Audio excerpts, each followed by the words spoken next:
I'd rather do a bit of casual school teaching to pay the bills and then just focus most of my energy on trying to build my fan base and write music and work on my project because it takes so much work. Yeah. What's good, lovely people? Welcome to another episode of Devine Sessions. This is recorded live from Devine, a music venue right here in Broadbeach, Gold Coast, Australia. I'm your host, Joseph Brown, a musician, a creator, and a passionate advocate for all things music. With years of experience on the stage and behind the scenes, I'm here to bring you stories from the heart of the music industry. Whether you're an upcoming musician, a seasoned pro, or dedicated music fan, this podcast is for you. Let's get into the episode. It's Devine Time. Devine Time.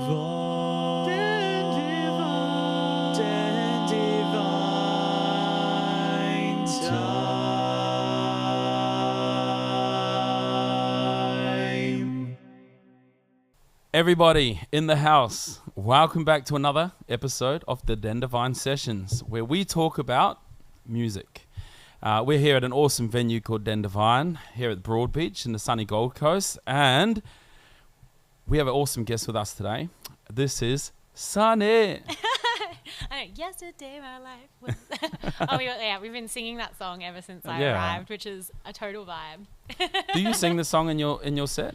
No, and I've been reflecting. I was like, why do we not sing that song? Yeah. Yeah, so maybe this is my sign from the universe to alter the set list. Yeah, for sure. Well, welcome to the show, I guess. Thank you. Thank you so much for having me. Yeah, it's awesome as.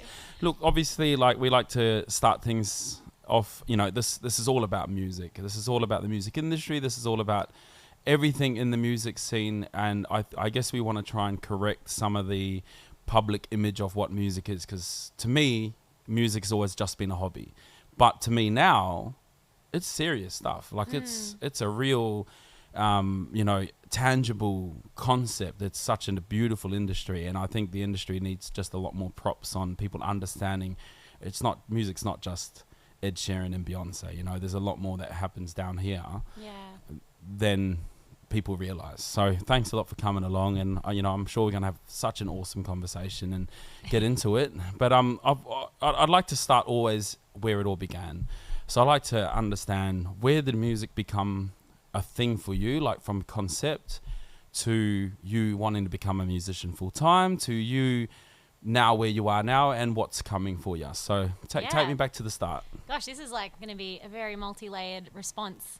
And I'd just like to start as well, just acknowledging the Comeri people, because we're on beautiful, beautiful Aboriginal land, and I just love this country so much. Like, we were both talking about how gorgeous this place is to live. So amazing. Just want to pay my respects as well. But yeah, gosh, my journey's been like a little bit different, but I suppose maybe there's people out there who can relate as well. Like I grew up and loved singing, loved music. I'd be like, my 10th birthday was a Spice Girls birthday party. I loved Christina Aguilera, like Jimmy Barnes and Dolly Parton were on high rotation in my household growing up. But I suppose I just like lacked a lot of self-confidence and self-esteem when I was younger. And also like as well, like in the background as well, my parents like were... Their relationship was unfortunately like moving towards a divorce. So there was like, I understand now upon like reflecting and as an adult, like other things that were happening in the background. So it kind of just wasn't supported as much as I would have liked. I obviously like probably didn't push as hard as I could have as well when I was younger, but I didn't really pursue it because I just didn't think I was good enough. And I also grew up out in Canungra, and there was just, I suppose, even though we weren't that far from the Gold Coast, like just from a slight geographical perspective, things weren't as accessible. So I didn't see local original musicians. Like I knew there was a covers band that played at the pub every week, but that was about the extent I saw of music, and then what I saw on Rage and heard on commercial radio. Rage. Yeah, I know. Rage. I love Rage. Rage is the vibe. They're still around, yeah? Yes. Yeah, for sure. Yeah, it's awesome. So I kind of, when I finished school, I ended up becoming a school teacher, and I still do that now on a casual basis, like balancing with my music career. But it was kind of cool. I'm so grateful for that part of my journey, because I kind of feel like me becoming a school teacher, it really taught me how to deal with drunk people. Oh, actually, 100%. Yeah. I often think, I was like, yeah, little kids, especially preppies, they're just like drunk adults are the equivalent of a preppy sometimes. More like drunk adults, toddlers. Yes, yeah. I call it toddler juice. I know what it's all about. Hey. No judgment. Yeah, but yeah, like I kind of realized, you know, I had a lot of self-worth and self-love work I had to do in myself, but it was cool being a teacher. I kind of let myself be who I was, and I think through that process it kind of led me to feel more confident and comfortable to do music. Also around that time, like I was teaching like just down the road actually at Broadbeach State School, and I was helping out with a little guitar and ukulele club, and we formed like a teacher band, and we'd play for the kids sometimes. Nice. And then also my ex-partner and I started gigging as a duo, like a covers duo around the Gold Coast. So there were kind of a few little layers there that just helped me gain confidence. And from there, then like I joined my first band, and was absolutely terrified doing my first gig. Like I still remember just like clinging to the mic stand and pretty much keeping my eyes closed the whole time because I was so nervous. Where was it? It was at the Lennox Hotel in it's a cool gig. I think it was like September 2016 or something like that. Yeah, I've played there before. It's a good vibe. Yeah. So, but it was good. I think that was kind of the beginning stages. We did a lot of covers stuff. We wrote a few songs and eventually recorded an EP. And then we released, once we finished the EP, I was like, cool, you just put it out there and everyone hears your music. Yeah. And then I quickly learned that actually wasn't the case. Yeah. And I'd started to see like the kind of Gold Coast Music Network development nights and like networking evenings pop up on my feed, because I decided I wanted to learn more about this. So I kind of began to connect more and more with my local Gold Coast community, particularly like in the original music scene. And then it was around that time was around 2020, COVID happened. Oh, yeah. My band dissolved. Yeah. And I started writing my own songs. And actually in that period of time, I couldn't play guitar prior to that. I learnt when I was like 28 and just started. 28? You're 28? Thank you. I never know here. We had, you know, I'm just going to say we had Lily Grace here, and I didn't know her. I'm talking to her like she was 28 because she was so mature. Yeah. And she's like, I just turned 18. I was like, I know, she's so young. It's crazy. Yeah, so young. So I honestly, I'm like, I don't expect anything now. I take it as a huge compliment. Yeah. So I'm like, no one's 28 here. Yeah. Until you tell me but that was 28, so that was still, so you're not 28 anymore. No. I'm in my 30s now. That's okay. I'm in my 30s. It's okay. Yeah. It's a new age. Yeah, but I suppose I learned to play guitar kind of. We were talking about like a song of mine earlier, like Waiting, Wasting Time. I was just like challenging mindsets. And I think... I love that song. Oh, thank you. And it was definitely around the time when I turned 28, a lot of things changed in my life. Like my ex-partner and I broke up, and we had like a house and a dog together and a cat, and like we were in the same band together. So it was like big changes. Massive. And just like, I kind of just like decided to roll with the flow. And did any music come out of that experience? Oh, yeah, heaps. I actually, I was so tentative about writing about, like, the breakup at the time. I actually feel like more wrote about my own personal development. Yeah. Because I kind of gave myself permission finally to do a lot of things I'd always wanted to do. So, because, like, when I was 18, my parents had a pretty shitty divorce, and I kind of, as the eldest of my, like, siblings, felt like I needed to stay around home. Like, and it was just all subconscious. I'm one of four. One of four. Yeah, and this was all subconscious stuff. Yeah, like I just was like, I didn't want to go away in case something happened and I couldn't be nearby to help them. So, and I'd put all this pressure on myself, like subconsciously, and holding on to all this guilt and things like that. And around that time period, I began letting go of a lot of that stuff. Even like, I can reflect quite fondly now in like my relationship with my ex, because I feel like we learned.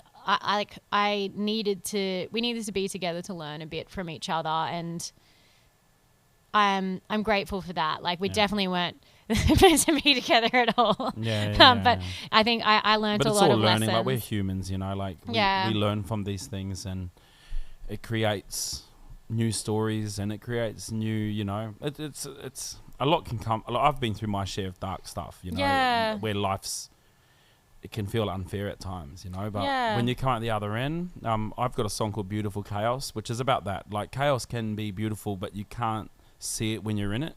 Yes. But afterwards, you look back and you go, wow, there was actually little moments of beauty in that, even though it was crazy. And I often think about, like, so many things that we experience in life and we witness are the perfect paradox. It's like, I often think about, like, I'll sometimes reflect on that breakup and be like, oh, at the time I was like in the thick of it, but like what a beautiful thing to happen, because now I'm where I am right now, and I wouldn't actually be here without those things happening. So how beautiful is it that when you're a musician, you know, do you know alchemy? Do you understand a little bit? If you can explain, like, your, like, interpretation. So I know it's got like heaps of things, but like alchemy on what I understand on even just the chemical thing is the same as snake venom. It can kill you, but it's also the cure, right? So you can use the negative moments as a cure. And music to me is alchemy, right? You can take your experience, put it into words. Like you said, it doesn't have to be about the breakup. It can be about how you carried on and regained strength in yourself. Then you'll sing that to someone that's going through that. And how beautiful is that? Yeah, I often say, like, I think similar meaning, I say, like, music is magic. It's like it can make people feel things, and like you can share your heart, and you can have someone just sitting, listening, going, wow, that just hit me, and like I felt that, and you put it into a song, and what a beautiful thing, like, to get to share and be a part of. And that's why I feel so grateful right now. Like, everything that's happened in my life even has just, like, led me to be right here in this moment. And like I've completely changed who I was from, like, if you had met me like 5 years ago, because of just, like, surrendering. And I also think music, even 10 years ago, and I know I'll continue to change as well because of it. And I also think, like, the pursuit of music is the nature of it. We need to be, like, or if you want to succeed, like, be willing to grow, have future aspirations, like, constantly be learning. And I think all of these things foster, like, if you have the right focus and you do the right work, it can allow you to grow in the direction you want to grow in, because change is inevitable. But when we, like, apply our right focus to things, we can sometimes influence that. Like, there's also, you know, sometimes people go through the ringer as well and have shit happen in their lives, which really sucks. Heaps. Yeah.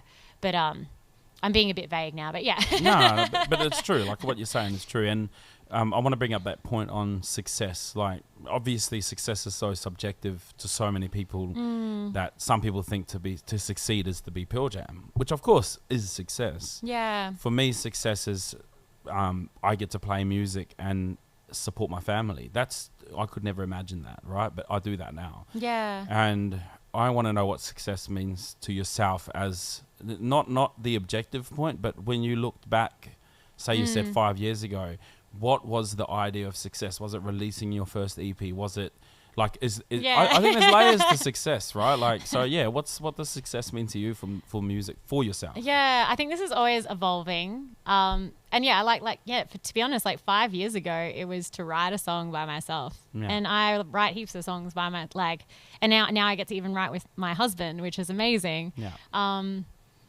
And like, I have my North Star of what's, like, guiding my pursuit in music. But for me at the moment, success is, like, feeling like I'm being just, like, myself with my project and doing, like, creating music and art that I feel really proud of and that I really love. Yeah.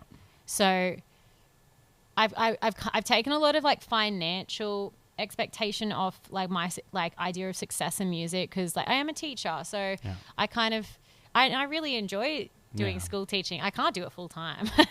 That's nuts now.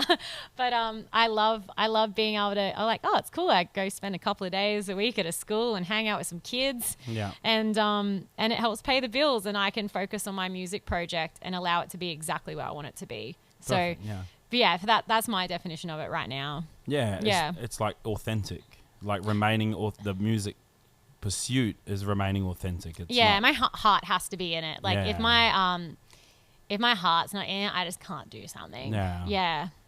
There's so many facets of, musicianship and of music. You know, I see people who are, later on in age. You never know people's backstories, but they still love the pub vibe. They still love singing those covers. Probably the same cover band that when you were a kid. They probably still love it. And I ask myself so much, like, what fascinates me is what keeps them going, like singing Wonderwall all the time. And then you get someone that's, we had Chev Wilson on here, and he's got great originals, but he's also doing the Joe Cocker show. And when we talk, it's always like the Joe Cocker, I'm doing these big shows at these big theaters, but it's not me. And it's like, I just get fascinated by these, all of the different facets of music, the different areas and nooks and crannies of the music scene. Yeah, like it is really interesting, because even like a couple of years ago, I attended like the ARMAs, it's the Australian Women in Music Awards, and like 2 years ago, Vanessa Amorosi was there, and she did like a panel and stuff, and I got to ask her a question. I asked her, I'm like, what is success to you? Yeah, because I was like, man, this chick has like released some cracking songs. Like she's performed at the did she perform at the Olympics? Probably. I can't recall, but she's done some incredible shows. Yeah, of course. And I was really surprised, because she said she doesn't think she's obtained it. And I was like, wow, you've done so many things that people would dream of. 100%. Doing. And even like, I was like, wow, and it's kind of humanizing in a way. It's like, oh, like even the biggest stars can struggle with that as well. Like feeling like, I think it's like feeling satisfaction within your project. Yeah. So, and I think that really comes back. I've done a lot of like self-development work as well, and like really reconnecting with my why. Yeah. And sometimes I can fall into the tendency of like comparing myself to others and maybe feeling jealous and things like that. It's a human thing. Yeah. And I've come to like go, that's okay. Yeah. But like when I start to realize that I'm feeling that, I'm like, well, I need to probably look at where I'm spending my time and tweak a few things again, because I want to be the best version of myself, and when I'm comparing myself to others, I'm not going to be. So maybe like off the socials for a little bit again. The other thing as well, I think is like people need to understand as well that every flower flowers in its own time, and it's but I know what you mean. Like not to get all too philosophical. I've constantly see friends of mine, they just going crazy, and my wife says, everyone around you's getting there. What's going on with you? I love my wife. She's not meaning it in like a bad way. No tough love there at all. Yeah. But we just joke about it, and I've had a few instances where I've been like one person away, and they've just gone. Tones and I, she opened up for my band 1 month before she blew up. Wow. Actually, I think I remember seeing like Satisfies on a tour poster with the her. Tones and I's, and I check 5 a.m. I'm going through and then I'm like, whoa, she's just, what a behemoth of a song. Becca Armani, she done a song. She done backing vocals for one of my songs. Wow. And now she's opened. Yeah, she just like played with Coldplay. And I'm like,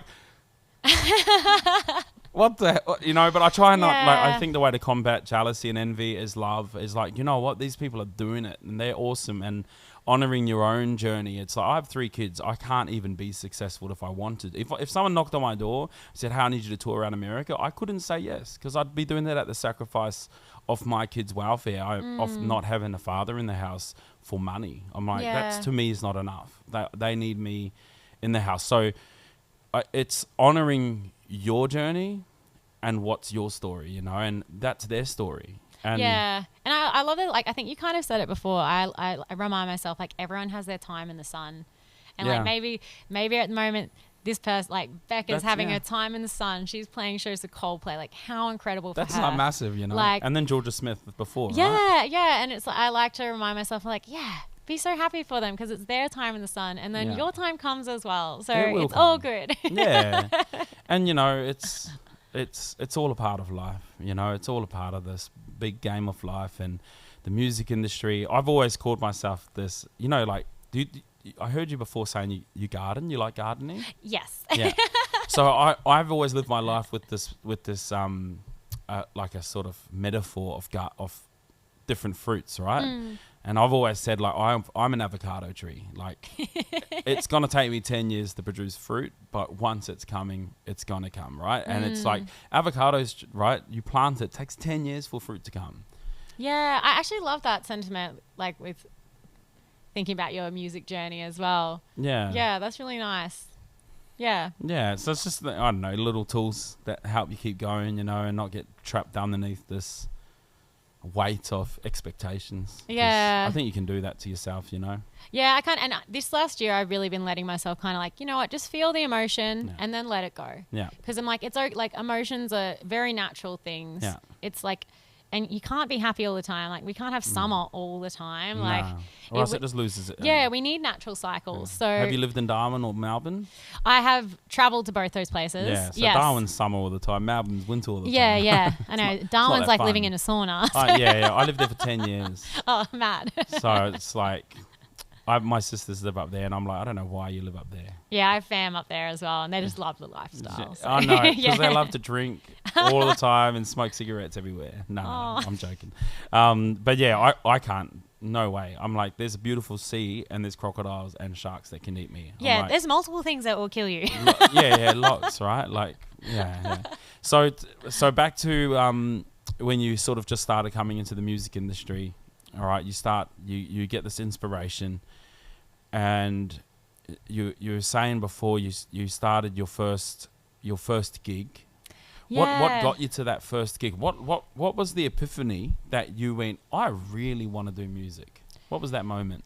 I'm gonna break that the answer into a couple of sections. Yeah, because I'll do the first band gig, because that was really, really transformational for me. And I often reflect. I'm so proud of my past self for having the guts to go for it, even though I was so nervous. Yeah. But I just really wanted it. Yeah. Like it kind of felt like, at the time a mutual friend was like, I want to start a band. And I was like, whoa, like I can sing and we've got a band. Let's just do it. So we kind of just went for it. And I Did you get singing lessons? I had gotten a few previously, but no, that's okay. But I regularly go to a singing. Yeah. Like I try to go once a fortnight at the moment, just because I think it's like I just want to continually get better at my craft. Yeah, I just practiced and practiced and practiced. Like I actually went the week before our gig, I was on the Canberra trip for Broadbeach State School, and I just had I was just listening to the set list on repeat so I could just get everything down, because I didn't want to do it with an iPad or anything. Yeah. And then I suppose we gigged and gigged and gigged, and I started getting a bit of confidence to suggest ideas for songs, because I kind of realized I was always hearing songs in my head. I just wasn't really doing anything with them. So for me, songwriting often happens with a vocal melody line first, and it's all based around that. Yeah. So I bring these vocal, I built my confidence. We're guys, I've got this melody. Do you think we can match some chords to it? And that was how I kind of wrote my first songs with the band, which it felt quite exposing at the time, and I felt quite vulnerable, because you're you're coming up against am I good enough, all these things, but the songs, I really liked them. And what were a couple of them? Oh gosh, if you can remember. One of them was called Desires. Another one was called Only You.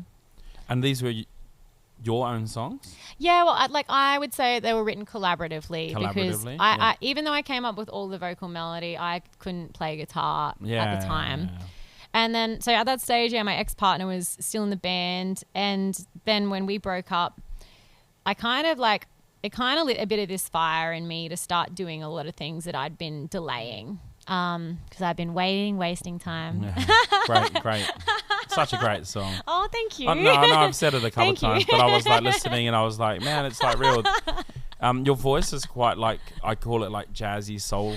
That is, it's a very jazzy-esque sound. Yeah, that but it's one. great. Like I think that yeah, and the songs had the feeling. The music was so good, and you had a feature on that song. Yeah, is that the song you had a feature on, or was it another one? not No, that no, one. it was another one. But yeah, I think it was the one after that I listened to. You had a feature. Well, that was a cool song. Yeah, that too. might have been. I reckon that might have been Piece of Art with Yeah, Matt. yeah, yeah. Piece of Art. That's another cool song. Yeah. Yeah. But yeah, so I kind of like James and I had broken up, and I kind of had to confront all of my biggest insecurities. Like I realized I actually was like at the time more concerned with superficially how everything looked on the outside rather than how it felt on the inside. Because I think like I'd been suppressing the fact that I wasn't really happy in this relationship and I wasn't getting what I wanted out of it. Yeah. But from the outside, it looked great. So like worked through all of that stuff. The kind of crazy thing was we broke up and then literally like considering how like intertwined our lives felt within, I think it was like 6 or 8 weeks, everything was separate, like split and it was done. And I was like, wow, that was actually A whirlwind. a lot easy. Like, and it was like, it wasn't that dramatic and everything was pretty, it felt Sort of very like it was natural. meant to happen. It was definitely meant to happen. Yeah. And then I remember going, wow, like it was kind of a bit overwhelming. I was like, I can do anything I want now. And then the question is, well, like, what do I want to do? Yeah. So I'd moved back with my mum, and because I didn't want to like rush into anything, but I realized like, I'd never gone to Europe. I'd always like, delayed doing that trip. So I was like, fuck it. I like made a list of all the countries I wanted to go to, and I was like, do I book it myself? I like booked onto a Kentucky. And then I had started to learn. I was like, always wanted to learn to play guitar, and I'd tried and stopped and tried and stopped and tried and stopped like a few times. Yeah. I was like, I don't care how bad I sound when I first try to sing and play guitar. I'm just going to keep going. Yeah. And I started like Put Your Records On by Corinne Bailey Ray was the first song. Great song. Oh, such a good song. That was your first song you learned the guitar? And I could play and sing. Wow. Yeah. See, most people it's I know. I think anyone who I don't care starts too with much that, for smoking water.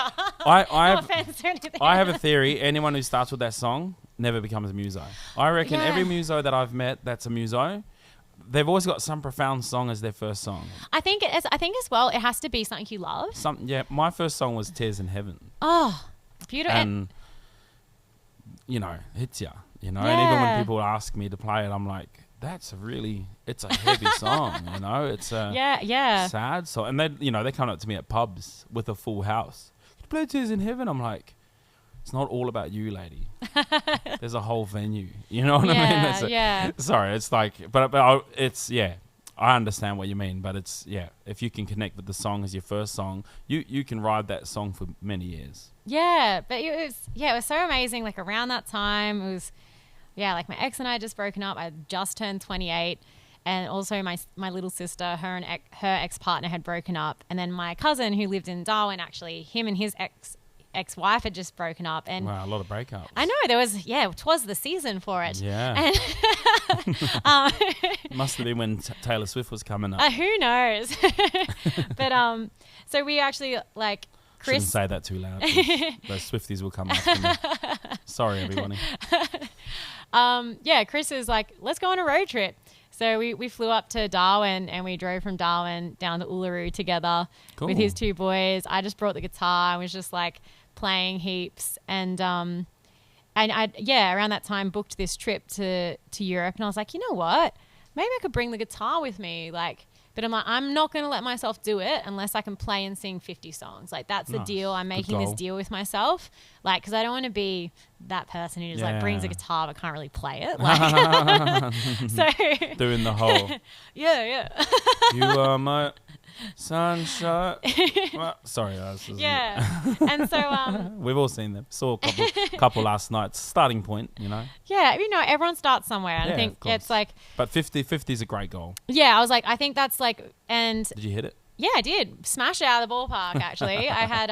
You done 65. Oh, something. I can't remember the exact number, but it was cool, actually. Again, another little, like, I love how life just, like, I think you're living in alignment, it just pops things in place for you. And I was doing a lot of yoga at the time as well. And one of my fellow yogi friends, Gary, shout out, he's an absolute legend.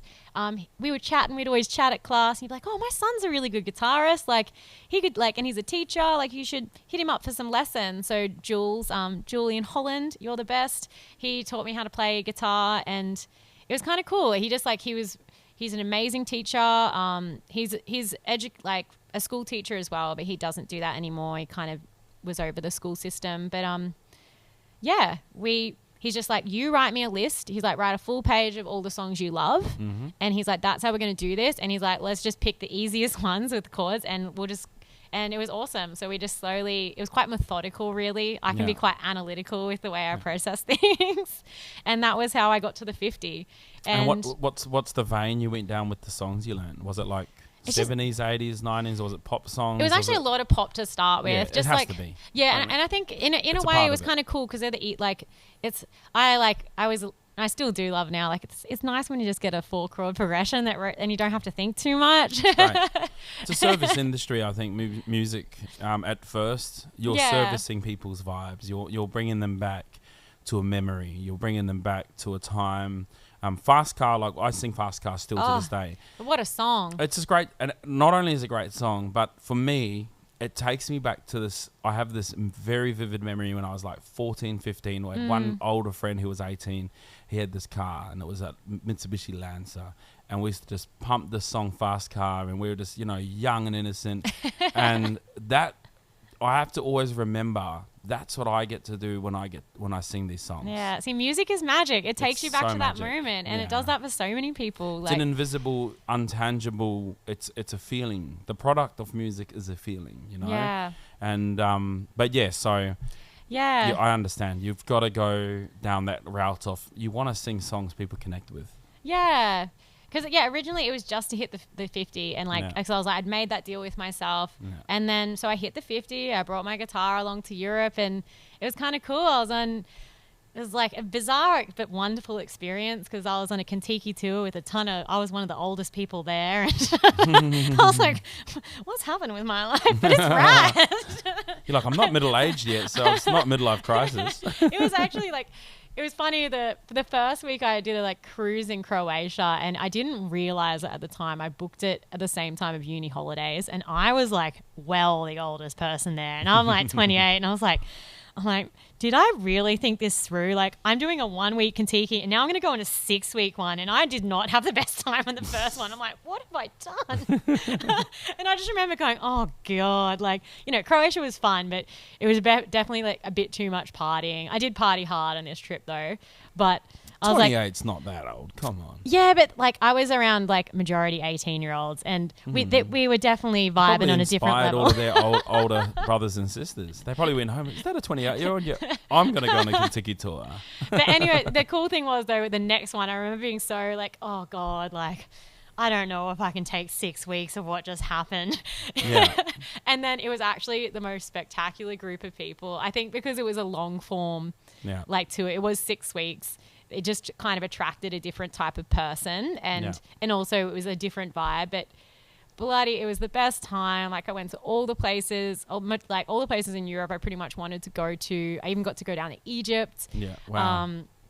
And then it's on this trip, I felt like I was just living completely in flow with life. Synchronicities are happening left, right, and center, and I started writing my own songs. She had this epiphany. Yeah, all of a sudden, it wasn't a conscious goal prior to that, but I was like, I never thought I couldn't play guitar and I couldn't play and sing before. Maybe I could write a song myself. And I think it was subconsciously there, but I just had to not care, not hold it so tightly. Yeah, and music's like that. Yeah, the harder you hold it, it just evaporates. Yeah, it's definitely it's a surrender, the process of surrendering is magic. But so I started writing my first song by myself there, and I came back from my trip in Europe, and I had applied for this course through NATSMO, which is the Aboriginal and Torres Strait Islander arm of APRA AMCOS, and it was called Starting Grounds. And I went along and I got to finish the first song I'd started writing with Luke Daniel Peacock and Sue Ray and even Ziggy Ramo, actually. And it was really cool. I'd like, and then I got my first demo and stuff, had my kind of, I hadn't had a ton of recording experience. I'd done my like EP prior to that, but it kind of planted the seed. I was like, oh, I can write songs. And I just went on like kind of a writing like rampage after that. Like I wrote so many songs after that time, and I was like, I want to release these. Yeah. So I was like, okay, I'm going to look to my community. Like, who am I really vibing like with what they're doing right now? And my friend Jack, his artist name's Gordian. Yeah. Really was digging what he was doing. So he introduced me to his producer, Tim Goodburn, who's at Big Note Studios. And we kind of did my first like EP and the 3 songs prior to that. So it was really, really awesome. Like it was kind of a cool experience. So it's like this, it's been, you know, an evolving, like you said, it's synchronicity, right? You have these synchronicities that just, it's unlocking certain doors along this journey of music. Yeah. And those come through life experiences. You have an experience and then this new door opens up and you go, like there was that first door, right? Then there's the second door when you're in Europe, or before you go to Europe, you learn these 50 songs and it's like, oh, another key to another door. I know. It's like, yeah, I love that analogy. I just kind of think, I was like, I let go. Yeah. And I surrendered, and I like, cause I think I can have the tendency to be an anxious person, and I can get quite anxious at times. And I've also done like my yoga teacher training and Pilates teacher training as well. That was like after Europe. And I remember I remember it being explained to me. It's like anxiety is when you want to try and control everything. And I was like, wow, like that's what I've been trying to do my whole life. I've been trying to control all of these different things. And I even I notice it myself now. Sometimes I want to control how people perceive me sometimes, which can seem like there's a wall up. And it's like, it's giving myself permission to be like, you can be a human and like admit your flaws. And this would probably like one thing, and I don't want to pry too much on your personal history, but you know, going through this divorce from your parents, were you quite young? Yeah, like it was definitely like a tough time. And that would have been like trying to, because you couldn't control that. No, it was like, and I suppose I'll be like, I don't often talk about this, but I want to be like honest as well. And the reason I don't talk about this is I just like, I don't want, my parents are amazing. That's what I'll start with. Like, I absolutely love them. They're the most, they're the most beautiful people. But I also have come to learn as well, you know, your parents are human. And also like they can be going through shit as well. Like we've gone through stuff in our life, and they were obviously like my mum, unfortunately at the time, when I was around 14 or 15, she got in a car accident and got whiplash. And it wasn't very serious, but like she was okay, but she got prescribed Valium, and the doctor accidentally overprescribed her, and she got addicted to prescription medicine. I suppose this is like, and I felt when I was a teenager, my mom really resented me. Like I did not feel close to her at all. I remember really craving her love and a relationship with her. And I even think, I was like, wow, I think maybe that's why I went for arseholes for so long, because I was like, I have to work. Like I remember thinking, like, it was so funny. Like my husband, Matt, the most beautiful, nice person in the world. But I used to think that was like, if someone was nice to me, it was like, I'm like, well, they're a weirdo. Why are they being nice to me? And like, I've since like let go of that silly narrative. It's like, those things are, you have to acknowledge it's real. Yeah. When you go through those experiences, it writes into your DNA code. It becomes, I've been through it. Like Sunny, honestly, I understand how real trauma is and how it can affect you later on in life. And this is the reason why music's important to me, because music's an outlet for these experiences, and I understand the power of that. Yeah. And I understand the power of what music can do for humanity, as if they use it right. Because I think there's been this real dark energy controlling the music industry. That's they've got the reins. You listen to some of the music, you know, I've DJed at some weddings, and the other day I had the guy request the song, and I played it, and it was like some Travis Scott. And the lyrics, because I'm a musician, they're just dancing. But in the lyrics, I was watching what they were saying, and I was going, I can't believe this, because they're just saying stuff like, yeah, And let have me you ever die. seen the studies of water? Oh yeah, I've seen that. I can't remember. He's a beautiful Japanese doctor, and he studied water. And when we speak horrible words to water, it can't make beautiful patterns when it's frozen. So 100%, like, Exactly. what and you're it's, saying. You know, I empathize, and I want to acknowledge that what you went through is a real experience, and it had real outcomes, and those outcomes, you put yourself in situations, because I know that, because I've put myself in situations where I didn't understand why I was in that situation or why I was with that person until later. And then you get something good going for you. I've got this now, right? I've got this amazing, beautiful wife, and I find things in our relationship, and they're not even there. And she's like, why do you keep saying stuff that's not even there? And I went, because I've always had this experience, when something's going good, something bad comes. And now I anticipate the badness, even though it's not even there. But my brain has been through that experience and is written into my code of humanity, who I am, that I'm anticipating something bad's going to happen. So I'm creating scenarios that's not even real. And why I want to share that perspective is that you have every right to feel what you feel through those experiences. Yeah. You know, they're real. They're real, 100%. Yeah, no, thank you. Yeah, actually, like what you were saying, like I did a script writing course. I do a lot of random things sometimes. But the most profound thing that I learned in that was like the fellow who was delivering it was like, yeah, like the most important thing about your characters is their scar, because their scar drives every single decision in the story. And I was like, whoa. I was like, that's the same for life. Like every single like all of us have these emotional, or can have emotional scars. And then like, I feel like life is this journey of acknowledging what that is.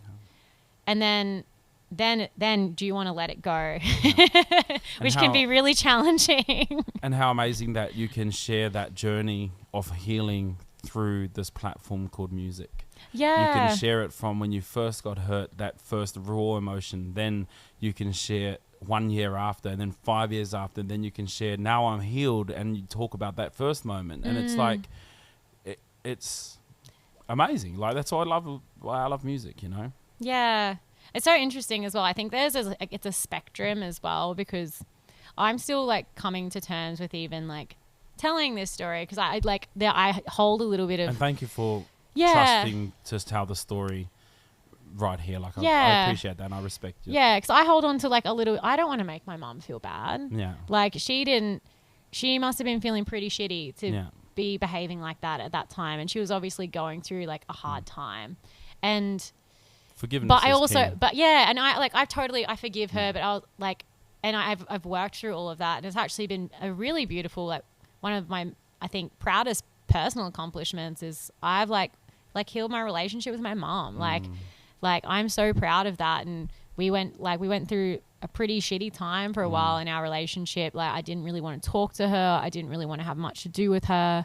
And then I got to the point even just like getting to live with her. So like, and there was, it took like a while, but yeah, that like time heals all things. And sometimes we need to give time. Creates all things too. It's the creator and healer of all wounds, right? Yeah. Sometimes, and you know, you can see even the atomic bomb, which is so crazy that it's happened. But now even that's literally bombed an entire country. Even that's healed. Yeah. So it shows you no matter even how big the bomb that goes off in your life, it might take a while, but it will heal. Yeah. You know? I often thought like when I was in France and I went to the Palace of Versailles, I was thinking about the history of that place as well, because it was built on like pure decadence and greed.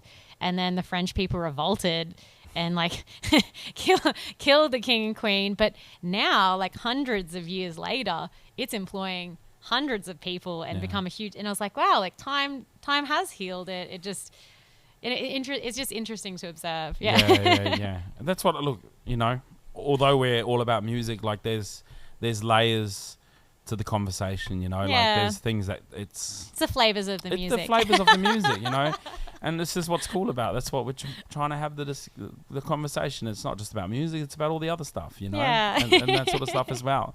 But yeah, so look, thank you for opening up on that. That's I respect that. You know, I respect where you come from in that, and I'm glad to hear that you're healing or healed, or you've come out of that episode. I want to take it to now over the last few years. Yeah. Okay, so now, like, I love that we've got this backstory of Sunny, and we're starting to know, like, I'm getting, Sunny, I'm getting to know you, which is awesome. Yeah. So now we've gone through this big, huge life experience. And how long have you been with your husband for? Gosh, it was 4 years in September. 4 years in September. Yeah, we got married this year, actually. So. Oh, congratulations. Yeah, that would have been... How did you pick the muso? Yeah. Yeah, I didn't know many people at all. So I was like, why did you get me? I know, actually, literally, I was like, oh, cool. It's like, which friend do we text? It's pretty easy. Yeah. It's Exactly. so good. You're just like, hey, guys, we're going to have a jam. And they come over, by the way, we're getting married. Actually, funnily enough, we got married. I can see you guys got Wildflower Gin. Like, they're our friends, and we got married there. Oh, really? Yeah, which is cool. Yeah, James and LJ and all the team. So they offered to have us there for the wedding, so it was kind of cool. Cool. So I feel, and this is a pure assumption here, but it feels like that a lot of the musical growth kicked in when you met your husband. Is that? I mean, I accept that's an assumption, but what happened in the last 4 years ago? What happened in that period? Yeah, so Matt and I met, at the end of 2019. So when I came back from my travels, and just before COVID. So you had a lot of time to write. yes. And it was funny, actually, like while I was in Europe, his band, he's an amazing band called Wharves. They were on tour with DZ Death Rays through Europe. They'd gone on their first like Europe tour. So he was kind of like having a great time in Europe as well. And I think like the year, they'd been doing really well. And we had tons of mutual friends, and we actually first kind of connected on Tinder. Tinder's a thing. Yeah, it was kind of like, I wasn't really going out a lot, but I wanted to still like date and get to know people. So I was like, cool, I just like have coffees with people and see if we vibe, and would kind of just flow around with that. And at the time I was doing my yoga teacher training, and I think I again just like processed a lot more like emotional stuff and like a bit of like emotional trauma, and let that go, and realized that like I really wanted to meet someone. And I decided to start with going, okay, like what's the most important traits in a partner? Because I want to be a bit more conscious with this and be like, what are the most important things to me? And that came out like I really wanted them to be kind. That was the most important thing. And then like intelligent and definitely interested in music, but it wasn't like a be all or end all. But they were probably like my top three, mainly just being a kind person.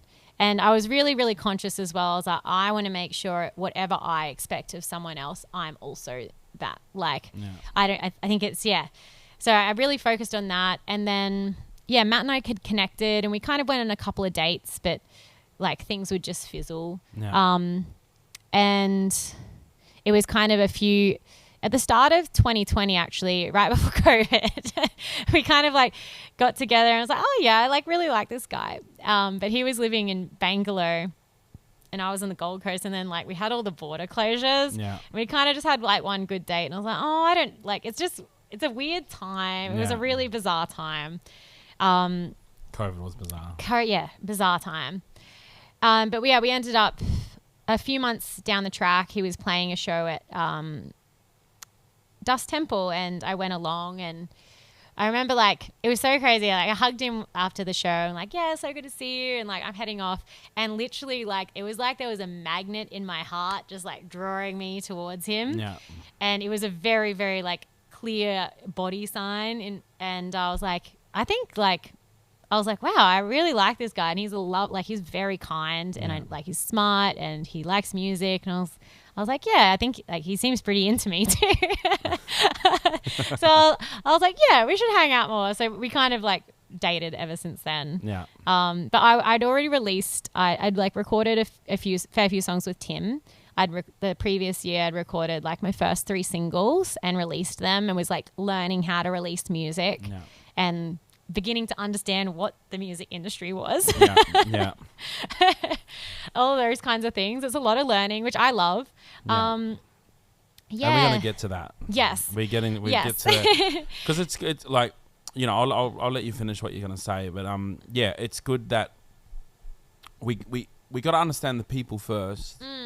Then we'll see how does the industry support the person, right? So we'll get to that, but yeah. So yeah, finish. Yeah. So I suppose I was like, I decided I wanted to record an EP, and I had been writing a lot for that. Like I was like, cool, I'm going to write a heap of songs and just choose my favorite songs. Yeah. I'd also done I did my first solo gig in 2020, and God, that was so terrifying. I was so nervous. 3 hours. 3 hours. I know. I remember like Jules, my guitar teacher, was like, "You sure you can't do like 2 hours or something?" Danny was like, "No, I'm doing the 3. Like we're going for it."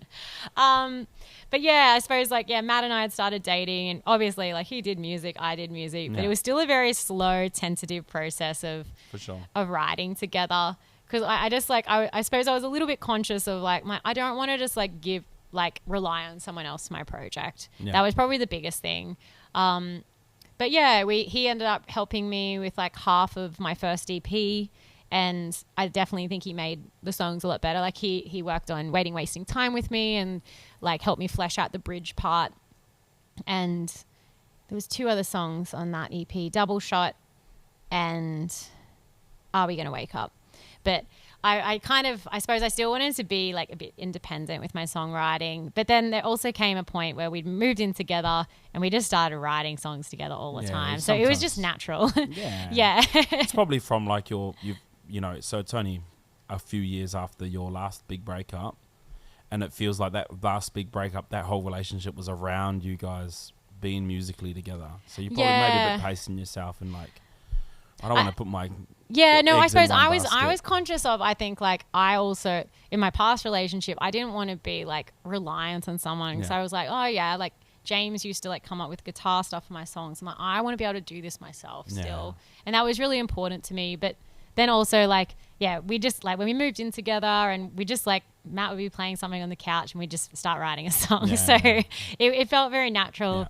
And I also was like, yeah, it's serving the music. Like I think the songs are better because of it. So yeah, that's kind of how that evolved. Yeah, nice. And so you're doing a lot more.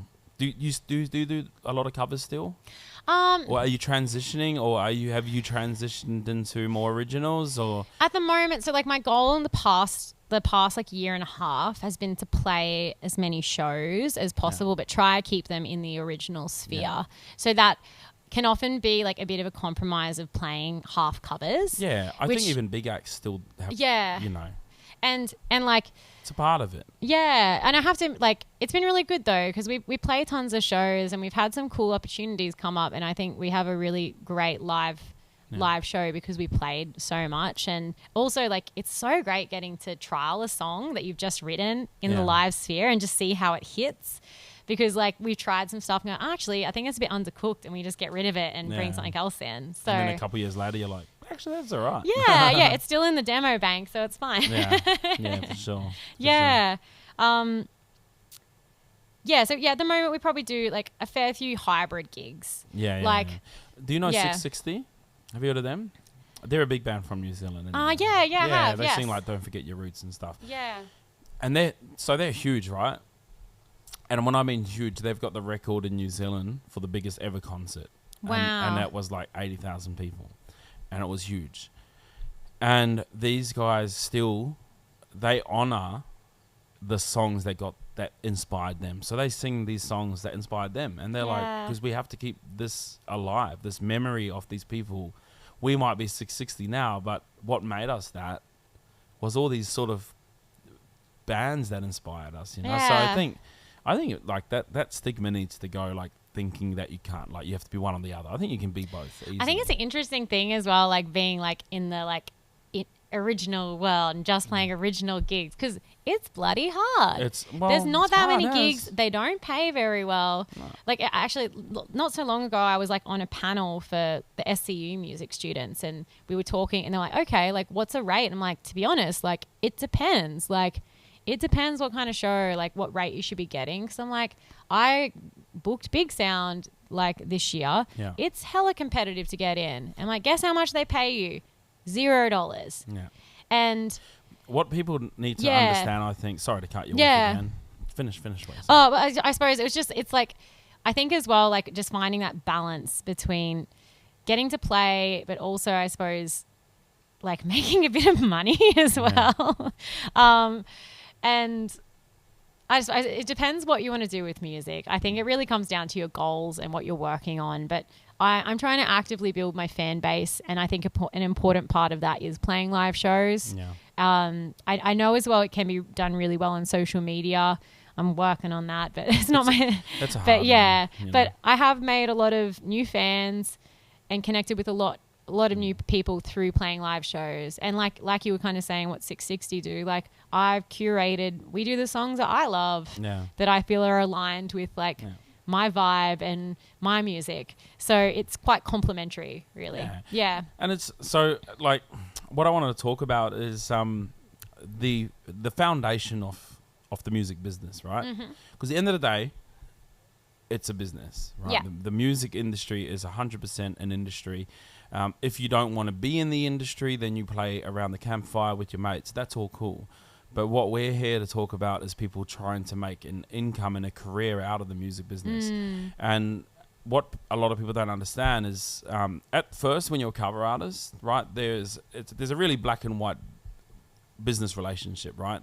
The venue needs someone to play songs everyone knows, and your interaction and your transaction is with the venue owner. When you go to originals, your transaction your that goes to the fans. Now you've got to get paid from the fans. Your value as an original artist is no longer, well, I love you, Sunny, but I don't know your songs. Yeah. It doesn't take me to a place of when I was 15 and I was in the back of the car and going, remember when we were driving? It doesn't take me to there. So your job now as an emerging artist is to create those new memories, is to create those new moments in time where whether it's you're sitting here singing at Den Devine and a couple over there is going through a breakup and they're coming to make up here at Den Devine and you're singing a song that you went through this thing and they connect. They go, oh, I will remember that. And then they become your fan base. So I think a lot of people don't understand that when you're starting to build, when you're going away from covers to originals, you've got to create that customer one by one. What makes someone successful in the, objectively in the original scene is that you can fill this house, right? Yeah. It's essentially building a community. Building your community. And, or like, a fan base or whatever you want to call it, but all your tribe, like, and it's an interesting process. It's a big learning curve because like, I think a layer of that or foundation part is knowing who you are a lot. Yeah. And it's like, who are you? What do you stand for? Like, what do you want to say? Because I also feel, well, this is my perspective on it, but I think your fan base should be built off like authenticity and like exactly who you are. Yeah. And I think that's when you'd have a really strong brand. Yeah. Yeah. And I suppose I'm doing my best to work on that. I'm constantly like trying to engage with professional development or learning and figuring out how I can build that community and foster it as well. Like it's, I often like ponder on that. I'm like, I even like last night, actually, Matt and I were talking about it. I'm like, what is unique about me? Like, because I'm like, I don't know. Like, I don't know if I know sometimes. And I'm like, can you help? Like, how can we succinctly communicate what it is? Because that's when you can convert someone if you have that like kind of elevator pitch that's real. Yeah. And did you answer that? Yeah, like we kind of like I know what I'm very environmentally minded and I love talking about like conservation and how we can look after our rainforests. I really love like vintage inspired fashion. I love my dogs. I got 2 golden retrievers. I think like they're kind of cool topics outside of music. Yeah. And then we're even thinking just like specifically with music sonically where I should sit and how to best align myself to connect with the right people.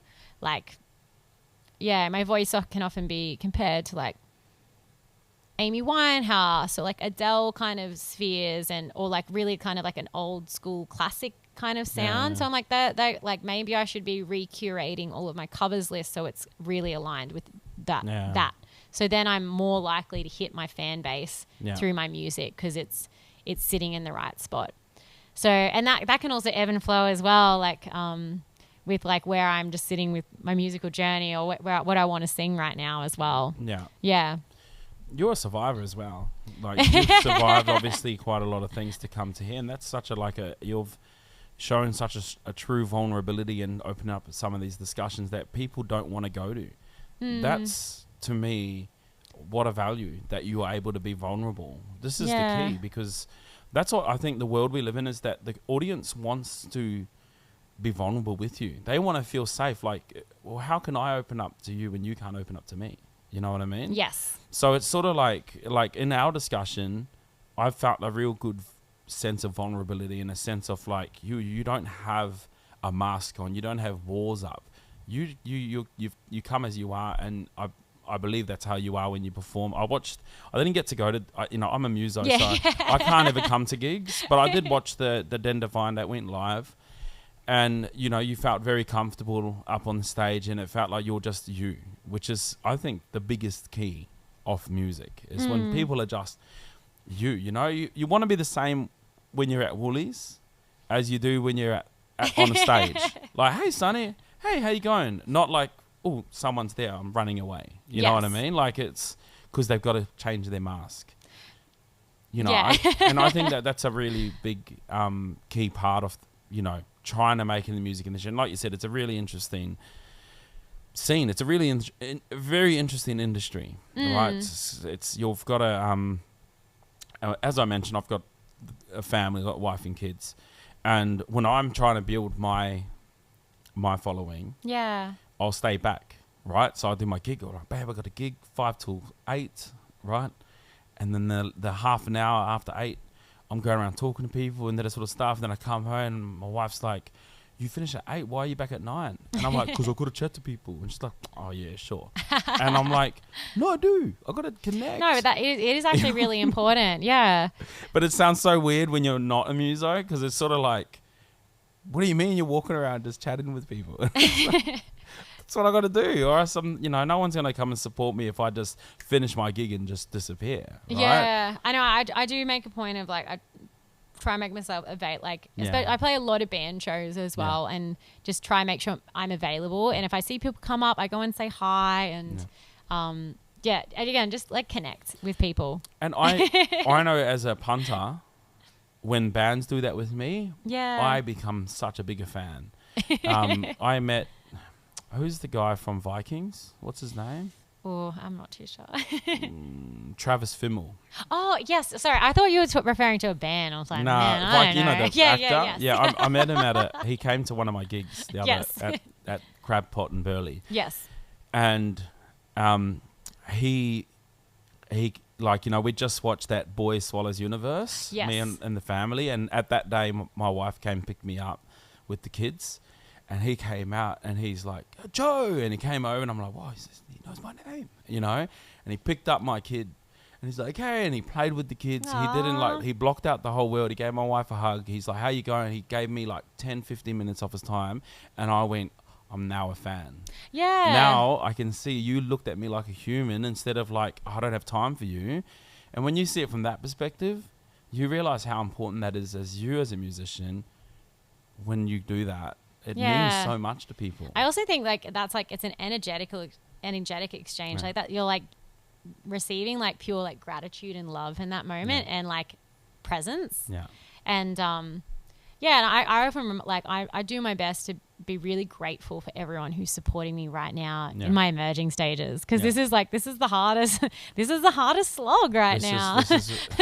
Like, I'm so grateful every single time I sold a bit of merch on my whenever I sell merch on my online store, I write them like even though I do like drop shipping for most of my merch, but I'll write them, whoever purchases merch, a personal note and a sticker, and I send it to their address, because I'm like, I just want to make sure they know how much I appreciate them. And to me, that's like, this is really genuine, and it makes me happy that someone's like, oh, I got literally like a handwritten letter from Sunny to say thank you. So because and I'm like, yeah, thank you. You've supported someone who's like building their fan base. I'm at the beginning stages. So I'm really, really grateful that you're a part of this.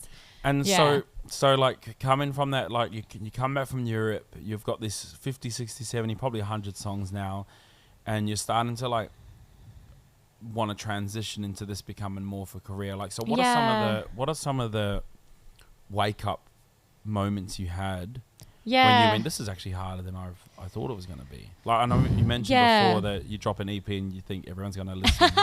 so talk me through that. Like as an emerging, this is all fresh for you, know. When we speak with like Tiki Tani, he's 30 years in. Like, this is, you're still in your fifth year or so off. I mean, you know, from what I'm hearing. But so tell me about some of those barriers or obstacles you had to overcome so far. Well, probably the best advice I got for the industry was from Matt. And it's like, don't quit your day job till you have to. And or sing Wonderwall 200 times a week. Like I suppose, and I did leave full-time school teaching. So like 2019 I came back, and the following year I went back to full-time school teaching. And just a little side story, like I actually was feeling like I had to leave, and then had this crappy experience during the whole COVID thing where I almost got quarantined by myself when I tried to visit my friend. And I had a massive panic attack, but I realized I was mainly stressed, like I was terrified or most anxious about going back to full-time work. And I was like, oh, this is another sign, like I got to change things up again.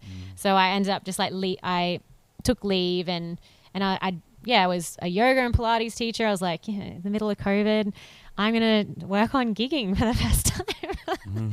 So I was playing heaps of covers gigs. I was anxious as hell. Like I was very, very nervous all the time. And just doing my best to kind of make ends meet. But I think I'm so glad I did that. Like I don't really do a ton of covers, like purely covers shows anymore, because I kind of realized I'd rather do a bit of casual school teaching to pay the bills, and then just focus most of my energy on trying to build my fan base and write music and work on my project, because it takes so much work.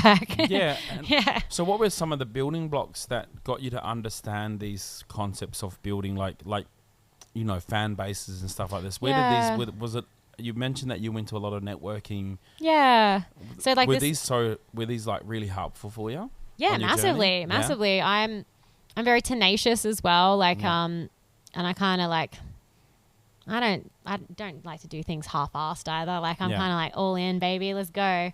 And, so I subscribed to all the news. I just started watching like my local community and my local area. I'm like, oh, there's this networking night I can go to, and there's a panel, and even if I knew a lot of it, I'd always leave a little bit inspired and be like, oh, that one thing, it's a good reminder. I'm glad I went, or I met a couple of new people. Like I've done so many development opportunities that came through the City of Gold Coast, or the Gold Coast Music Network, or I was going to ask about that, because we recently saw you at the Gold Coast Music Awards performing there. Like what got you up? What got you to do that? Well, I was a big fan of Blank Street Press, which used to be Samantha. I love those women, are so incredible. And I remember being so proud, and I released my first song and got it like written up in blank, and it was the coolest thing ever to me.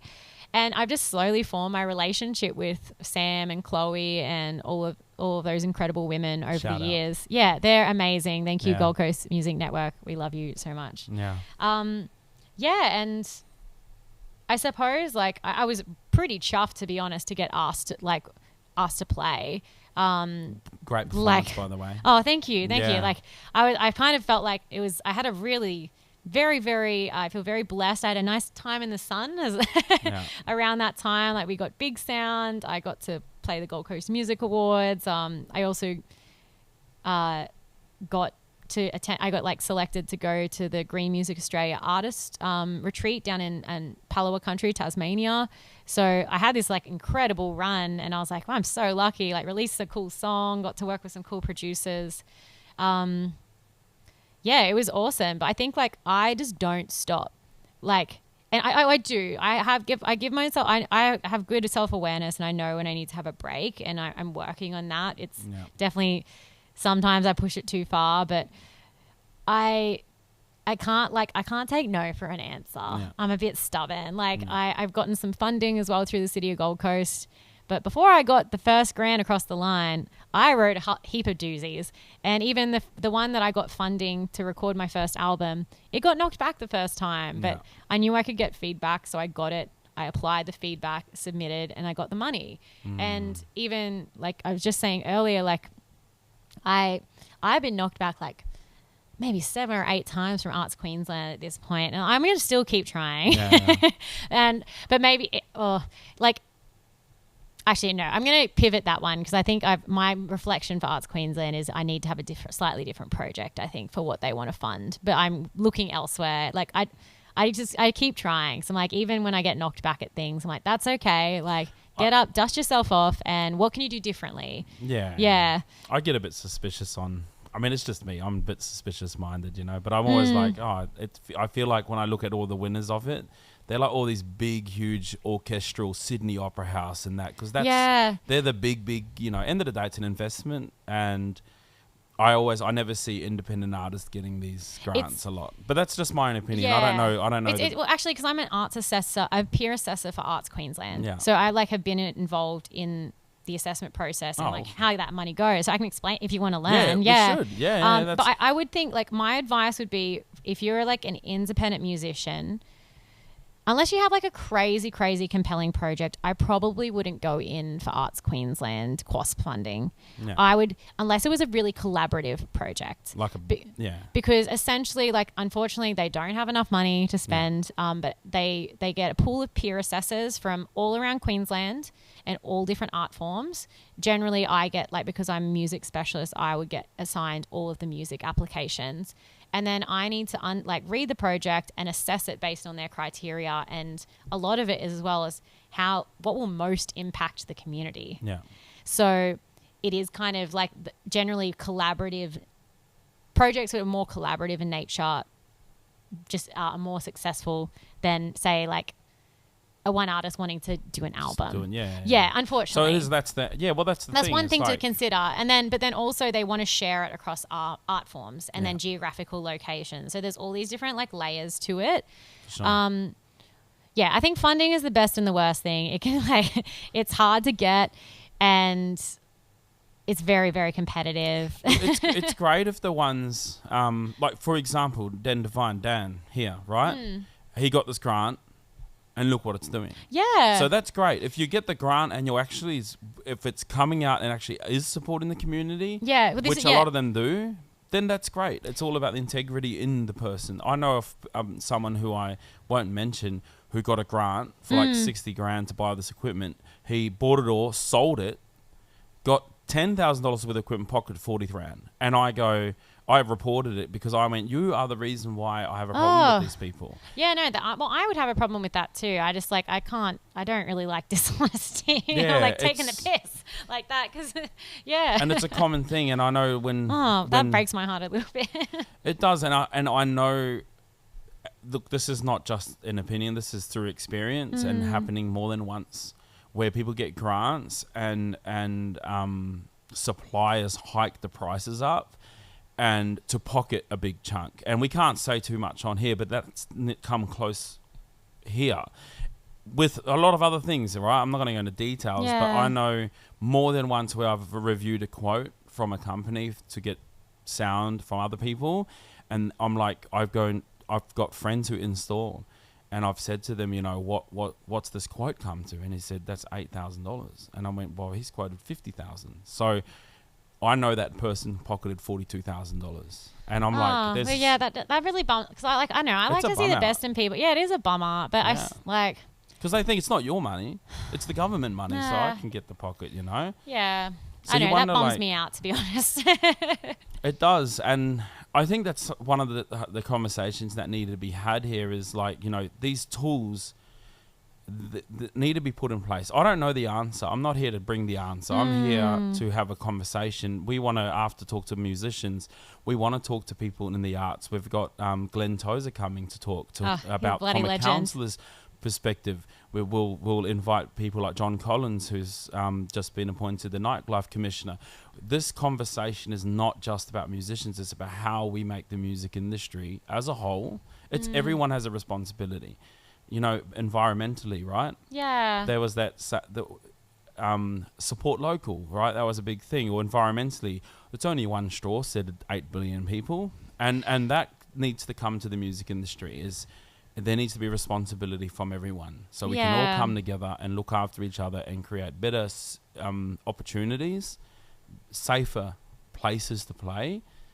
And, you know, as much as these conversations suck, some of them, especially hearing about these, because I've seen this happen about 5 or 6 times. Thank you for sharing as well that you like reported it, because I think that's like it sucks that happened, but the fact that you kind of like followed through and did call that out, like that's really good. That makes me feel a bit better, but it's a bummer as well. You know, I'll call people out all the time if they do these things, but I understand sometimes people do the right thing and something hard comes out. I understand that as well, but when people know the industry is struggling and they take advantage of it through these sort of ways, so I don't know. Like, again, I don't know the answers of what needs to be done. I just want to have the conversation of what's people's experiences, you know? Yeah, I suppose like mine has been quite positive. Like, I'm mindful as well. I'm coming up from a lens. I can be like quite an optimistic person. I can see the best in people and opportunities. And I think you have to. Yeah, I think that also like has its flaws as well. Be pessimistic. Yeah. But I suppose I can control how I conduct myself. Yeah. And, you know, like Tony Robbins says, we don't need more leaders, we need more role models. And I really love that. It's like, you know, like be the change you want to see in the world. That's kind of like I carbon offset like my music project. And the reason I do that is, like you mentioned the environment before, like there's a lot of businesses that have made billions and billions of dollars on exploiting the environment, but not actually giving back to care for it, the earth. And I was like, well, that sucks. However, like I can only have so much sphere of control to change that, but I can actually change what I do. Yeah. So I was like, well, cool. Like I'm going to carbon offset my music project. And I might just be one artist and it might not make the hugest difference in a world, but like every single release I end up talking about it. Like I've now donated like thousands of dollars to this amazing nonprofit called Gondwana Rainforest Trust. And like since they've been in operation, they've raised more than $10 million to buy back blocks that are zoned for development, which are actually like the lowlands Daintree rainforest. So they're like doing stuff about it. They bought back 35 blocks now. So, and like they're like, yeah, we want this rainforest to be preserved for future generations. So I suppose, it's like, it's all the little things that do count. I think I want to work on being a bit more active in just being more like politically aware and like writing to my MP and stuff when I don't agree with things that I'm seeing in our society. But you have to voice things. Yeah, but I'm also aware that like it's like I also want to feel inspired and like motivated enough and not disheartened by maybe like getting knocked back and things like that. So like keeping things within the realm of my control and standing up for what I believe in, but also being kind to me at the same time. So Look, there's, you know, I think when we speak about environment, I think that same ethos needs to be also understood in the music scene, right? Like you look at Pearl Jam, right? Or he's gonna come do a huge ass stadium tour, but how does that transcend down? Like you can see in Coldplay, right? Got Becca Amali. I was going to bring that up as an example. I'm like, they are the perfect example That's of how a case it should study. Be, of a case study. You've got to like these, you know, when you say $1 billion industry, you've got to talk Live Nation level, right? Where they are the equivalent of these same companies that come out, take all the money from the ecosystem and leave us with nothing, and then leave venues like Devine struggling because, you know. It's very exploitative in nature. And I think like it's a broad societal issue, but if you broke it down to their purest intention behind the company, I bet you it's not about music. It's about making money. 100%. So, and I really think like it's never been about music. We're seeing that since COVID is like a lot of things have been shaking up, and the true intention behind a business or like a system is rearing its head and showing itself, because I think intention always reveals itself. Like right now we're having like, you would know or sense if I was trying to like, I don't know, if I wasn't being here or present or being like, oh, you know, I'm going to try G him up so he can play with this gig. I don't know. I'm making up some scenario. Yeah.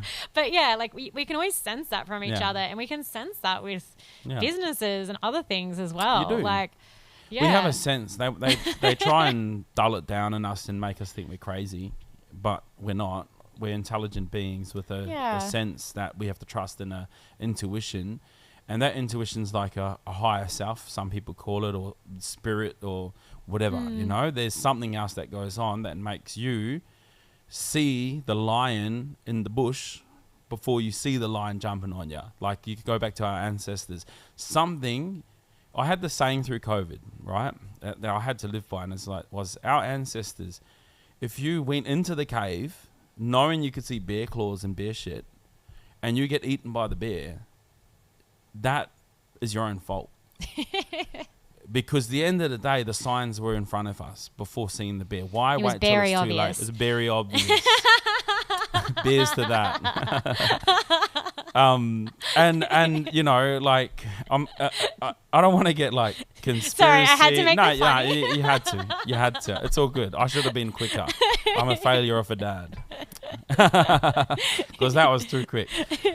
You know, I don't want to go down the vein of the conspiracy theorists and stuff. The idea here is that we have an internal dialogue that's much more smarter than we realize. And we need to come back to that, and we need to understand how this is one way to make the industry a safer and better place. Like I said at the beginning, I want my kids to take music if they want to. If they don't, that's cool. I'm not going to push them. But if my kids, you know, when they're 17, 18 years old, my oldest is 8, my youngest is 2, so I've got a few more years. Right? If they're 17, 18 years old and they go, I want to be a musician, it's not like get a real job. No. If Live Nation can make $20 billion, that means that there is $1 billion in there. And also, unfortunately, get a fair bit of grants funding as well. Huge amount. And the other thing as well, I've been deep on this, right? So, I've gone down that rabbit hole, right? Okay, yeah. It's all good. I won't go too far down here. Me, please. But what I know, right, is that Live Nation impacts the industry a big amount, but the amount that they get is only a small amount, right? So as an industry, right, we know the music industry's bars, venues, markets, it's huge, right? It's multi-billions. They might make, say, $5 billion in Australia, right? And then the whole industry's made $15 billion. But their footprint has a big impact on everyone else. When Pearl Jam comes here, they say, they're going to come to these little venues. People, you know how expensive it is to go to Pearl Jam? I've got mates that are like semi-retired, and I'm like, you're going to go out afterwards? Like, nah, man, I've spent all my retirement money. So now all of those tens of thousands can't come to venues. I watched that piece as well, like how, like, as well, they've increased ticket prices with all these extra fees, which aren't actually genuinely, with pure intention, enhancing the concert experience for the concert goer. And it's also not going to the artist. No. And they don't leave any trail behind of flowers, right? Like, they don't leave anything they just rip it apart. Like, if you were to look at a metaphor of like the environment, they just leave big holes in the forest, and they leave, and we're just here like, I don't want to have victim mentality. No, but I think it up. You know, it is. It's like, I think I love this kind of point, because it's like, it's, you know, I was brought up, leave a place nicer than you left it. That's how it should be. And Coldplay. And I think it's like, this is also like, I think this is where things are done with pure intention, and with like really honoring our connectedness to the earth and one another and the trees and the animals, and how actually like even from an ecological perspective, we need certain things in play for everyone to be living optimally. Yeah. And sometimes I get really worried about like things with like the climate crisis, and I feel like there's like sometimes a lot of inaction. Yeah. But I suppose I feel that, but then I'm like, I'm going to keep concentrating what I can. It drives me nuts what I saw with like Live Nation and stuff, like that incredible, like Bad Dreams, what an epic band to do so well on their tour and to walk away with $9,000 profit. Like, but the cool thing is we're having these conversations. I also think like we go back to, like, let's go full circle with that conversation earlier, like talking about the Palace of Versailles and I can't remember what you referenced, but like from this shittiness, we will grow gardens. Yeah. Because like what is happening as well is like grassroots music is having to be embraced more and more, and people are doing things really creatively. Like I want to like, I try to be as fair as possible with like paying my friends and stuff and like people being in my project. But the cool thing is as well, I have friends who are videographers who are emerging and like, yeah, I'm happy to do it for you at this rate. And because I'm emerging too. So it's like I feel like even like the community within the music art space, when we can like support each other in also a mutually beneficial way. And again, that like ebbs and flows depending on context as well. Yeah. But yeah, I think that the beauty of the shittiness of Live Nation is that it'll foster more community and people having conversations about this. And you know what? It needs to happen. I remember a couple of years ago I was talking about Live Nation with a few venue owners, and they were like, who's these guys? I mean, I know about them. And then one day one of the owners of the venue came up to me and went, yo, this Live Nation's a problem. I'm like, man, they're like a cancer, man. They're like, you know, taking so much from the industry, and then we sitting down here like bottom dwellers, please give me your They go, here. And they throw the scraps, and we're down the bottom just eating off the floor, and we're trying to make this industry better. But what I think, my personal opinion is, there needs to be a lot more involvement from council, from politicians about that, because it's sort of like, well, if you're bringing these huge ass artists and they're making heaps of money, like, why are you overcharging still venues? Why are you putting so much pressure on venues? Like, you should be able to offset some of that finance to take pressure off venues. And one thing that has been a core ethos of mine is Ed Sheeran began in a place like this.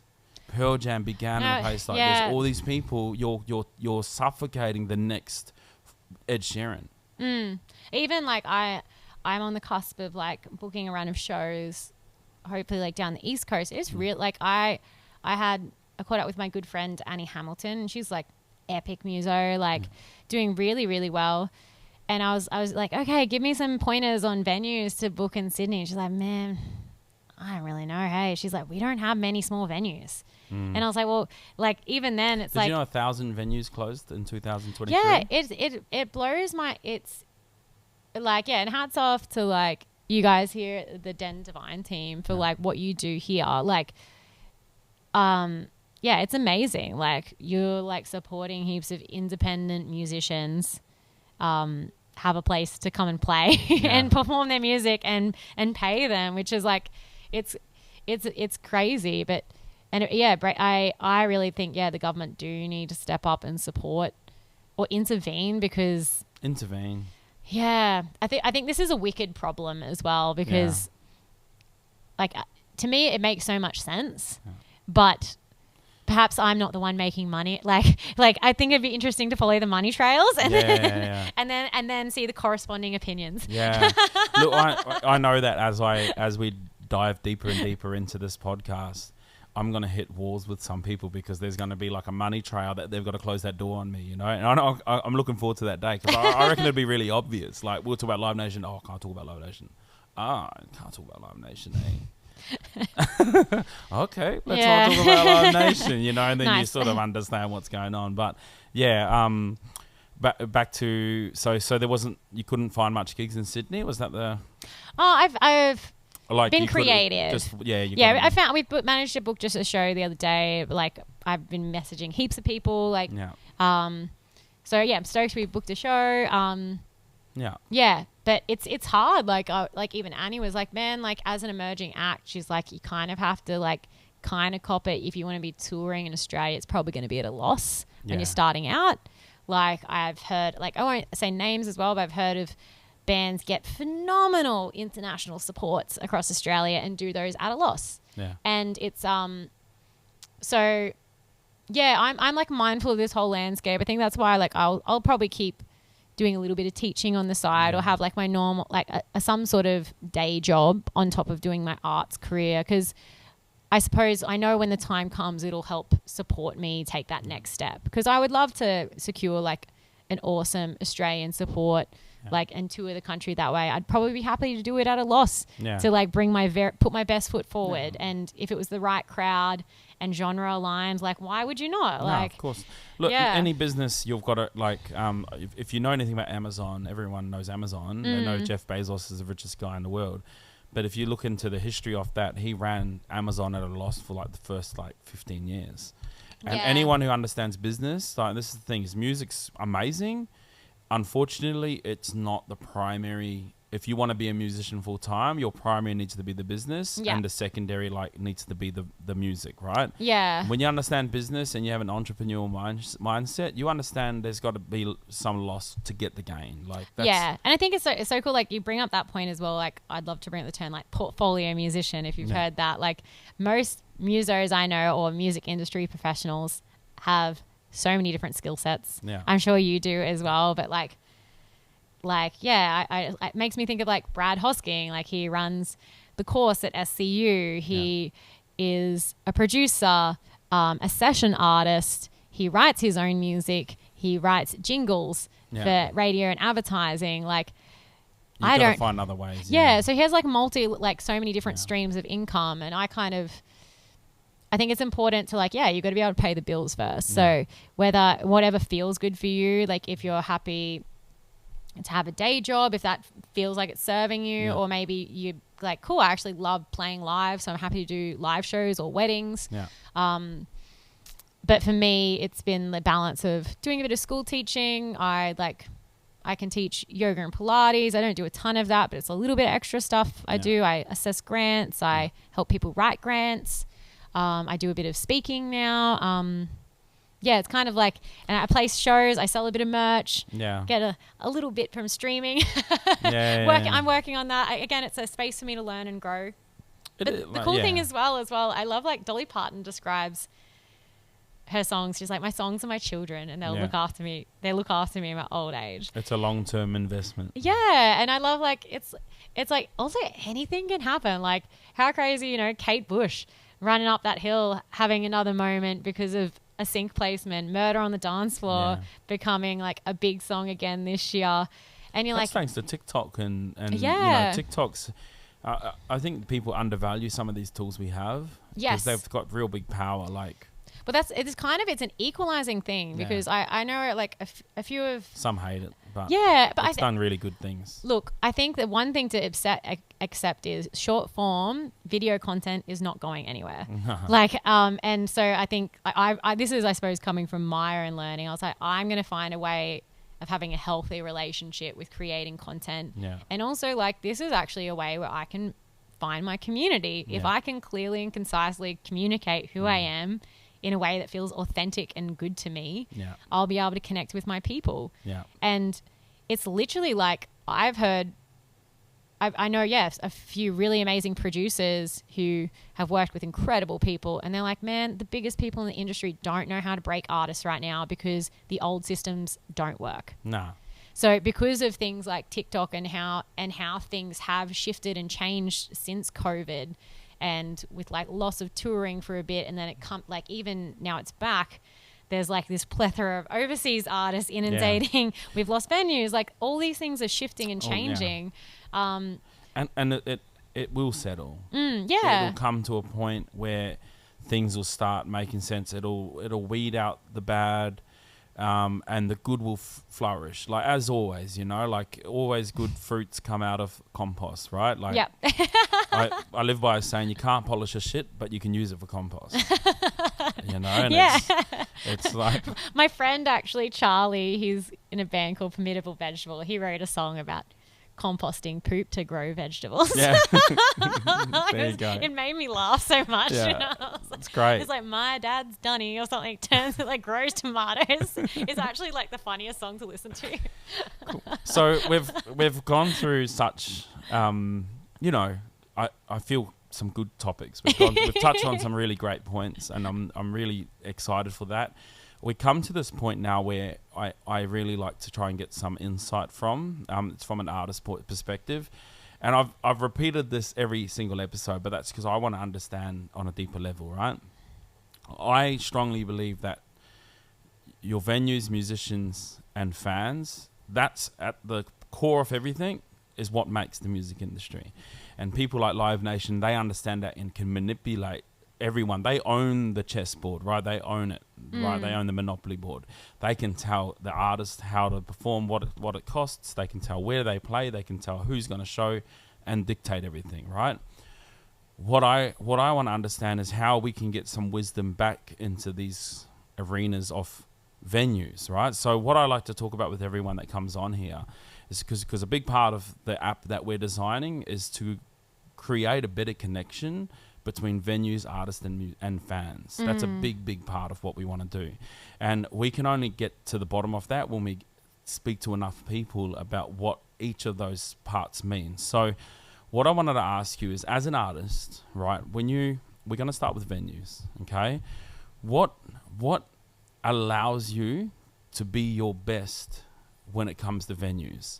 So when you walk into a venue space and they treat you like, wow, Sunny, welcome here, and they put it on for you and they've got sound and all that sort of stuff, whatever the experience is, like, give me some insight. Yeah. Like, you've done a few gigs now. What's the venue components? Yeah, my key thing is sound.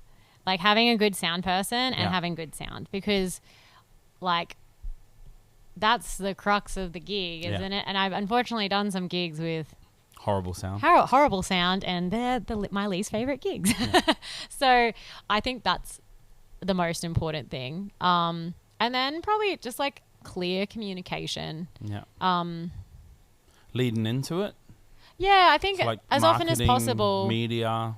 Yeah, I think that can resolve a lot of things, to be honest. If things are clearly communicated, and just being nice or being kind, like I think that those kind of simple things. Because like I suppose like you could bring up the money factor, but I think that always just depends. Like, it depends how people are approaching this and stuff like that. Because you guys have like, you run open mic nights, and for some bands who are emerging, that's their first chance of getting to like play at a stage in a venue, and that's a really important development part of their career. Yeah. They're not expecting to get paid. They don't get paid at open mic though. No, not at all. Just But You're like, stuck in but like applications. Sorry, but like, there's all these different like. Yeah. I think the clear communication and having good sound is the most important thing. Yeah. Which it can be like, I suppose that has a lot to do with the interaction with the sound engineer and what that's like. So yeah. Yeah. And better. Yeah. I mean, sound is. I've had some horrid sound and horrible sound engineers that just yell at me, and I'm like, calm down, man. I remember a few people I know are sound engineers, and it's like, and they're good. They're like, the biggest part of my job is making sure the artist feels like relaxed and at ease, because then they're going to do their best job. Yeah. Like, so if there's too much stress and anxiety and stuff, and people are on edge, and there's a funny energy, that will have flow-on effects. So Yeah, it does. Yeah, so that's probably like my key, between the venue and artist. Yeah. Yeah. And then now moving over to musicians.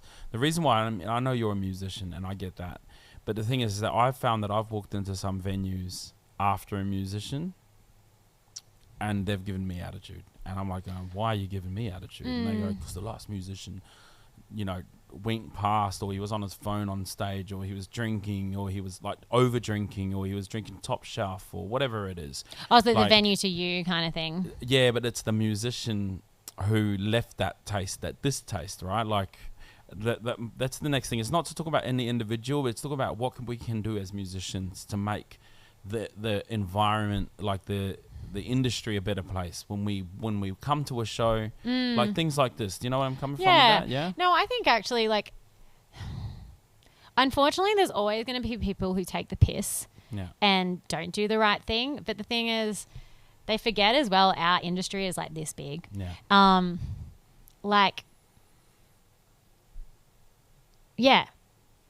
And people remember that. Yeah. Like, you can only leave a first impression once.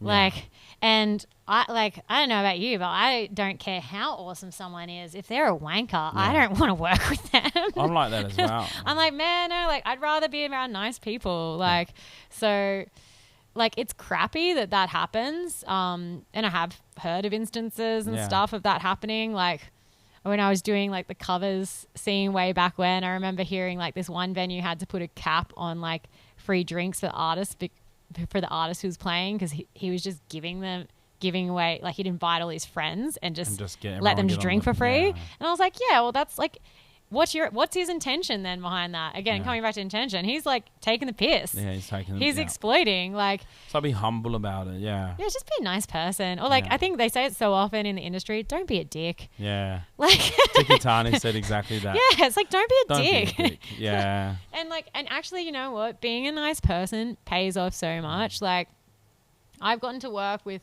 some pretty crazy people, and I think it's like the fact that I'm like a nice person and respectful, and like, I've got good music as well, but like it will pay dividends. Yeah. And like, I don't know how those people who are doing that have their own work to do and their own journey to go on, and hopefully they figure it out. Yeah. Yeah.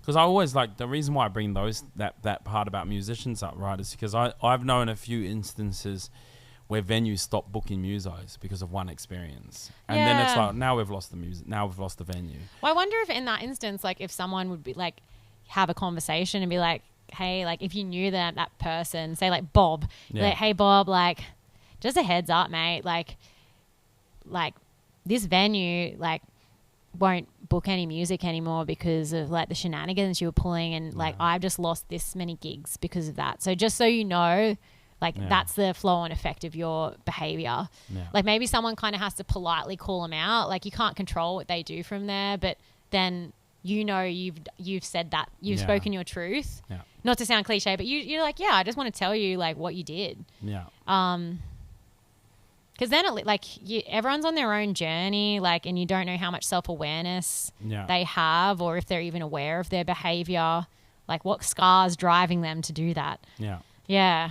Yeah, and then now we move over to like audience etiquette. Like, I do like to, you know, these are really weird, but eventually in a year's time, this will all come in full circle, right? And we'll talk to fans, and we'll talk to venue owners. And I believe when we start understanding each other, we'll get to a solution in a lot more efficient ways, right? So that's why I'm asking these questions. Even though it's like hard, you can't dictate audiences, but I feel like, you know, the people we've had sitting right where you're sitting, some of them played like, you know, Lily Grace Nashville, Austin Mackay's, like these, they've got experience on a world scale, and they see the difference how everyone acts in a country by country situation.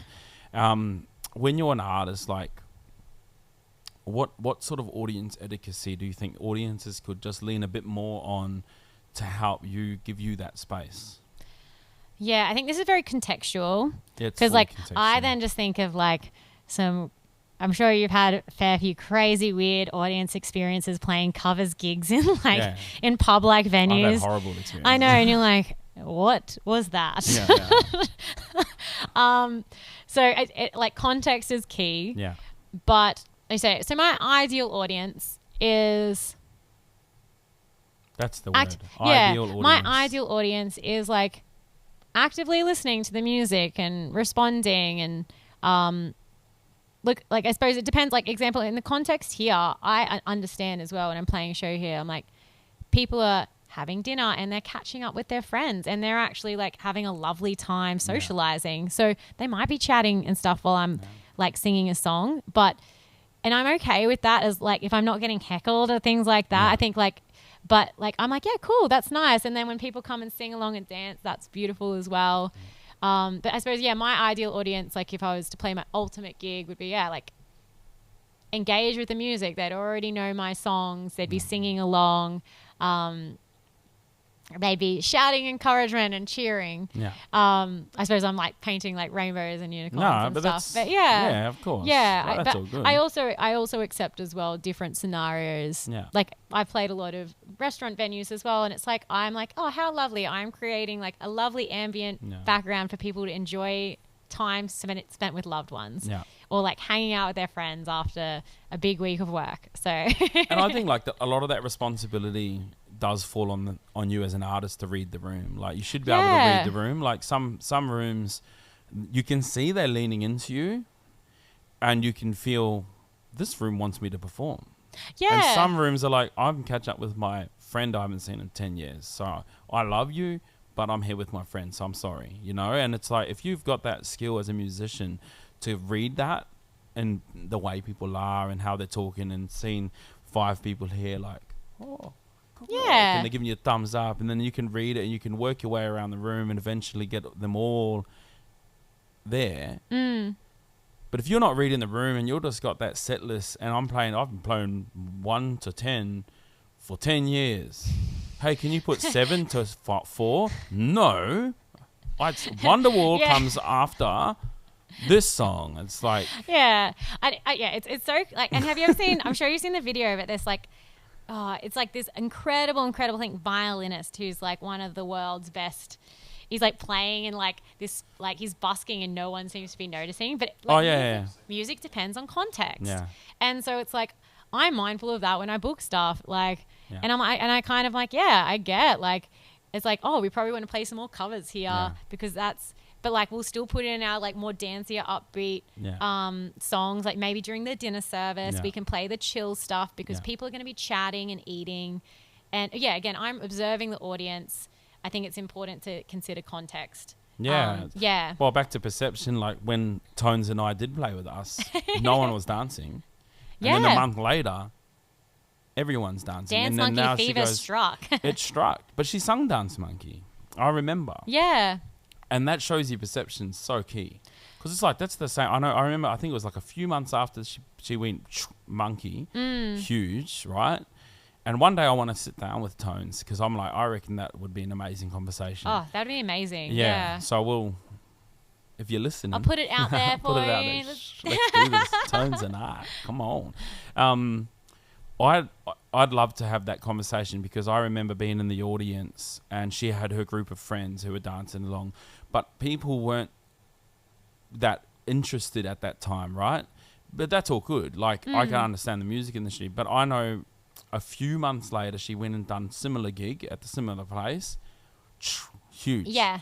And it was like, but that's the same Tones and I. Isn't it crazy? It just hit a critical mass at one point. And I think a little bit of it sometimes is like when you play those shows when no one's dancing and maybe people don't feel like you don't feel like they're really actively listening. It's really a moment for you as the artist to connect with how bad you want this. Yeah. And like said. Because if you really want it and you really love what you're doing, you'll know that you like will. And like Amy Shark talks about it too, like playing shows where people didn't really listen and stuff. And then you're also grateful for those moments when you have audiences, like when lightning strikes and they're like, oh, like I had a lovely night here. Like when we performed a couple of weeks ago here at Den Devine, like we did play a lot more covers, but we put some original stuff. And like this one fella came up, he's like, what was that song you just played? I was like, oh, that's like my song Sweet Summer Nights. He's like, I really like that song. Like that's really awesome. And I was like, thank you. I'm so grateful for you right now. And I love that, just like the simplicity of that. I love getting to sing anyway and getting to make people feel happy. Yeah. Like, but yeah, I was like, how beautiful is that? Like, and I'm so grateful for that fella who came, and he made the point of coming up to let me know. Like, that's a lovely thing for an audience member to do as well. Isn't it so nice? And it's so simple. Yeah. Like, just be a nice person. Don't be a dick. Yeah. Because that's the end of the day, like, where this, that's why I'm like so important emphasizing venues, musicians, and the audience. When you get that magic trinity and it just pops, it's such a night. Yeah. And if you get it, if you get that harmony between the venue and the venue owner's like, hey, Sonny, how you going? And he's like, hey, make sure your family's looked after. And, there's like, and they look after you, like give you a feed and give you a couple beers if you want. And then you're like, the magic of getting a meal and a drink is like, it's like, you just feel like, I know all the shows we play, when you get a feed, you're like, oh, thank you. You made me feel really nice. I shouldn't say this, but I'm going to say this. The gigs that don't, I deduct a song from the set. I do. I'm like, That's you the know meal what? tax. If I'm gonna, it's a meal tax. I'm like, you're gonna make me pay for food. I'm gonna take 5 minutes off my set. That's just it's cost ya. It's a weird, like, I don't mean to be pity, but it's like, I'm like, man, I'm here. Like, I'm the focal point for your customers to be sitting on their ass all night. It's gonna cost you $10. I used to have a food trailer. I know all of the hospitality stuff. And it's like, and if you do that for me, I'll give you so much more. I'll give you 5 extra songs. I'll do all of the extras because you've done extra. But if you're doing the bare minimum and bottom lining me, I'm going to bottom line you. Like, and that's where I'm a little bit like, this because I'm a bit crazy playing at pubs for so long. So No, I think as well, like, you have your standards. Like, yeah. But I like the meal it. tax. Yeah, but I love it. When they see the value I am, I Yeah. give so much more. I bring my A game even more. I do 150%. Yeah. And the venues that have consistently done that, I consistently show up in the same way, you Yeah. know? And the venues that bottom dollar me, I'm like, well, then that's it. You don't see the value that I'm bringing. And that's like a standard. That's a value inside myself, you know? Actually, another thing just sprung to mind with the like artist venue thing is just like getting paid on time. Paid on time. Because I've had a Here we couple of go. like, I won't name the venue, but I had to follow up every single gig multiple times to get paid. And I was like, it's not worth it. Like, we've come and played the show for you already. Yeah. Like, it's a bit frustrating. Yeah. But I think that can be universally in any service. Like, No, but I get quite annoyed when people like don't pay subcontractors and they put it off, and it's like the service has already been delivered as well. I had one venue that was so late, and I'm talking like months and months, right? And it was about 2 or 3 months. And I was like, I'm going to go there with all my friends and family, run up a bill, and say, I'm going to pay you in 2 months' time. And I want to see how he likes it, you know? Yeah. I didn't, but I was like, You're just very FYI. tempted to. But I was like, man, it's 3 months. And then he goes, oh, sorry, I'll pay you. And then I said to him, okay, cool. Next time, I told myself, I'm going to not mention it and see how long it takes. It went 9 months. And then I sent him a message, hey, it's been 9 months. And then he paid it in 1 minute. And I went, so if I had have not said anything, and you know what happened to that guy? He's an agent. He never booked me again. And Wow. because I called him out, and he's an agent for a few venues, completely cold-shouldered me. And these are some of the other things. Like, I don't want to go. Wow, yeah, I suppose I book myself. Like, It's just the way I'm completely independent. Yeah. Yeah, like I actually really love the freedom that comes with that, but I've never had a booking agent, and Yeah. it's like it's kind of that's pretty shitty. It is, and it, you know, I rely on agents at the moment because again, I've made the decision as an artist that my capacity is I want to be with my kids more. Yeah. Music gives that to me. So I play the game, right? I play the game. I've got a couple of different agents that I have to have. They get me into these gigs. I have to play by their rules. If I say something, they will just cancel me, right? Yeah. Because they've got that power, which is something that I'm a bit where I don't have the power in the conversation yet to go into detail, so I won't. Oh yeah. I don't want to suppose compromise you. Yeah. No, it's all good. Yeah. It's all good. But it sucks. It just does, you know. But Well, anyway, if you would want my my partner or Matt has a great wedding booker he plays for who he actually gets paid before every gig. So Yeah. if you would like that contact, let me know. Sure. Yeah, he's lovely to work with. yeah, So, yeah. because that's the thing. I don't want to like tarnish the whole. Like, there are some good booking agents that I've worked with. They do all right. They tell me at the beginning it's 4 weeks payment term, and I'm like, okay. Yeah, I think if it's communicated, like you're like, Yeah. cool, like just a heads up, like we pay at the end of every month. Yeah. And you're like, okay, at least I know. Again, that's clear communication. Like, and you're like, Yeah. sweet, I like, cool. And I just tell my bandmates or whatever, I'm like, cool, we're getting paid. Like it takes 30 days to come through. So that's Yeah. just how this one works. And like, cool, that's okay. Yeah. And it comes through and you're like, sick. It's all Yeah. good. And sometimes also mistakes happen. Which is fine. Like I had to follow up one repetitive, though. and they're like, oh, I'm sorry. I just forgot to Yeah. send this one through. And I'm like, all good. And he's Yeah. like, did it straight away. I'm like we can be human as well. But Yeah, yeah, for sure. when you know that people are taking the mickey. It's Not a good. thing, you know. But it needs to, and sometimes it needs to be closed up. Some little holes are the problem, and they need to be closed up. But yeah, cool. Anything else? What in regards to? Because that just popped up in your head. I was like wondering if anything else popped up in your head. Oh, general music industry stuff. I don't know. I think where I'm at the moment, I love being independent. I do a lot of the stuff in my own project. What would help you? What would help Sunny? Me? Like if you had a is there a database of venues? Like you had to call a friend right in Sydney to find when you went to look for them, could you see? Oh, this venue supports originals and covers, has sound. I think engineer. a database of venues would be really, really awesome. I kind of think as well. There's this beauty as well of keeping things smaller in a way at times. Like I've got. I think what helps me the most is connecting with my community. Yeah. Example, like I got to become friends with a heap of musicians from all over Australia when I did Sound Country. And like Alana Stone, amazing musician. Like she plays in Missy Higgins' band, an amazing songwriter as well. She's on tour really soon. Is that Alana Stone that comes? That's a different Alana Stone. Different Alana Stone. Yeah, different Alana Stone. Slightly different spelling. Yeah. But she's on tour soon, and I saw that, and I was keen to go to her show, and I was like, oh, I just sent her a message, and I was like, do you want someone to work the merch desk, or like, do you need a place to stay? Because we've got a spare room, and she's like, yeah, if you could work the merch desk, that would be amazing. Because she's like, I'm like doing my best to like do this tour and stuff. And so I'm like, oh, I'm giving back to my community. And I know like somehow, not that I'm doing it for that, but it will all feed back. And if we look after each other, I think that's where it's really beautiful. Like you mentioned Coldplay before. And I'm like, imagine if that was like, it's like, yeah, when a big out tours, they like take all of these considerations. Like, they've literally designed their whole tour about honeybees, right? And pollinate, leave the pollen so that way new flowers can grow instead of being a wasp. And isn't that what a mature way of living as well? Like acknowledging that you're at this point now, but you also like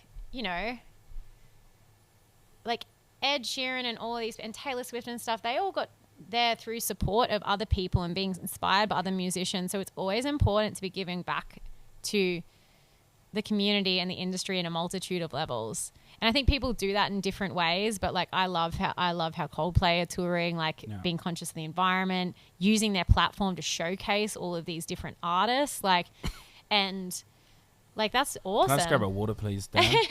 I'm just sitting there like can't put my tongue. Yeah, but and maybe it's like us being role models with that as well. For sure. I even was like, I try to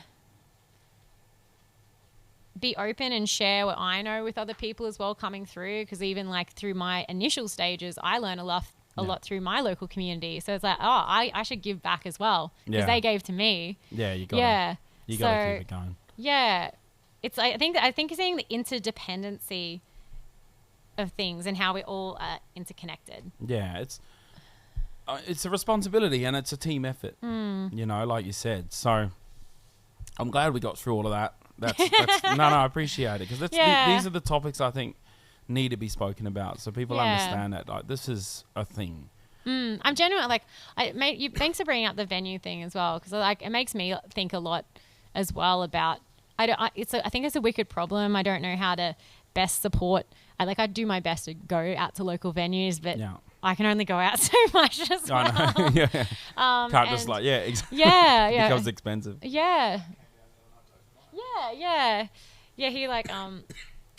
so it's like it's a good we try and make a point of going out to, like, we're at Marquetta on the weekend, and thank you, sir. But I think it's nice for our local community as well to go to local gigs. I try and make a point as well of making sure I'm regularly attending gigs, and I can do that right now because of my lifestyle and stuff, but and I get as well ebbs and flows. It's probably harder for you to get to gigs because you have a family, and that's your priority right now. I try. My wife's thankfully very supportive. Like the other day, I said I want to go out and just. It felt weird, to be honest, being in the audience. I think it's good for a muso to be in the audience, but I felt so everyone's looking at me, and I was like, because I have no purpose there. I'm just this big brown guy in the corner. I'm like, are they thinking I'm going to rob someone? When I'm a muso, I'm like. I'm the muso. But when I'm in an audience, I'm like, I'm perceived as an audience member. What does that perceive? Wow. My head just went on a tangent. And Yeah. it's just weird. I didn't have to go that way, but it did win that. I was like, I'm not good in audiences. Yeah. I always love, I'm like, oh, I love what they do with that show. And like, I'd love to, or like that sound. Yeah. I find it really inspiring. I go the other way. When I go Yeah. in the audience, I start stage handing and start helping them out and start doing the engineer. I'm like, give me a role. I'm like, I can't just sit there and drink a beer and watch music. I have to be hands-on, but I do love to watch music, don't get me wrong, and I do love to go to concerts and stuff like that. Yeah. Cool. So now we've gone through that part, we can get a bit more lighthearted and start asking some more funner questions. Sounds good. Which is, you know, it's good. Got to have a bit of yin yang. So what's the dream gig? What's the bucket list gig? If there's a venue, let's say bucket list venue. Even you can say in the next 12 months and then in the career. Yeah, this is like I suppose feeling like a little vulnerable, but I'll be like honest. Like I know, like my North Star is I want to be a household name in music, and I want to write songs that just like really connect with the hearts and souls of people and like make them feel something. Yeah. And I suppose that's like most succinct way that like flows into all of these other things I'd like to do. Like I'd love to be able to go on like my own like world like stadium tour and be like that role model and be like, cool, like I have this privilege, I get to use it to model how I want this industry to be. Yeah. Yeah. So I don't have a specific, like I do have like things I slowly work towards and stuff, but that's like the really big picture. Yeah. Yeah. And dream collaboration? Producer, artist, even just a drummer. Producer, Mark Ronson or Dan Aguirre. And then I am just obsessed with listening to Aretha Franklin's Now album. Wow. I'm so devastated we lost Quincy as well, because that would have been like dream collab. That's Pro Stevie as well, like Stevie Wonder. And then Quincy's such a... I mean, let's just have a moment and talk about Quincy Jones here. Did people understand who this man was? I don't think they do. There are no words. There's no words. He's the reason why the music industry is, in the music context, the way it is. He's the one that evolved it, you know? I saw... did you watch the Quincy doco? No, I haven't read... I haven't watched that, but I read his most recent book, 12 Notes on Creativity, which I highly recommend. It's wonderful. But There was I won't tell you the whole thing, but there was a part of the documentary where he was working with Frank Sinatra, and it was at the time where they weren't allowing, at the time, Africans to stay in the hotels. Segregation. Segregation was huge, and Frank Sinatra said, "If you don't let my man Quincy and his band stay, I'll never play in Vegas again." And they changed the whole law because of that one gesture. And like again, look what he's done. Like same with Marilyn Monroe going to sit at the front row. I think it was like Aretha Franklin or Etta James's concert to help her sell tickets and be successful. Yeah. Like using their privilege to benefit others. This is where all of that work for it to be swooped up by Live Nation to take all of that expression away to make it businessy. I feel like it's like, But here's a dream. Like imagine like Taylor Swift and these big artists going, I'm a behemoth of an artist. I can sway things using that privilege to please Taylor Swift, write an eco anthem. So so get all your Swifties really amped about caring for the environment. I like dream of that day because I'm going to keep writing them, but my audience is still building right now. Yeah. But yeah, like that's like, I would love to see that. But also I suppose you can't control other people. Yeah. And I think there's great power as well in like starting in like your small humble places and doing that grassroots work. Yeah. Rest in peace, Quincy. Oh, Quincy. And everything you've done. Wow. Yeah. From Ray Charles to like Michael Jackson to... Yeah. But definitely like I'd love to work... And this is where I probably want to do a lot more listening to music in the coming months, but like really dive deep into those classic like Motown, Chess Records, soul, blues producers. Have you watched Cadillac Records? Yes. I just read Etta James's book Rage to Survive, and then I watched Cadillac Records. People haven't watched it. It's a real highly recommend again. Have you watched Cadillac Records? I'd even the recommend average person hasn't watched it. reading Etta James's book, like that chick lived a life. Yeah. Like, holy moly's. Like, Beyonce it was plays crazy. Etta James. This is the movie. Beyonce Yeah. plays Etta James. It's got who's the guy? It was Chuck Berry was in it, but he Chuck- wasn't. yeah. He was. They showed how he was kind of like taken advantage of, like Yeah, the Beach Boys. and it's ripped all him about like off. Muddy Waters. Muddy Waters. Goes back to Muddy Waters, Little Walter, and how who was the band? This is a true story, eh? Rolling Stones. Yeah, Rolling Stone rock up and they're like, you inspire Yeah. everything we do. Like, they're like, we want to record here Yeah. because of you. Yeah. Yeah, it was I'm kind of like really jumping into, I love that era of music. Yeah. Like, but also like to just acknowledge the kind of life that Etta James and like Muddy and all of those incredible game changers lived. And like we get to stand on shoulders of these giants.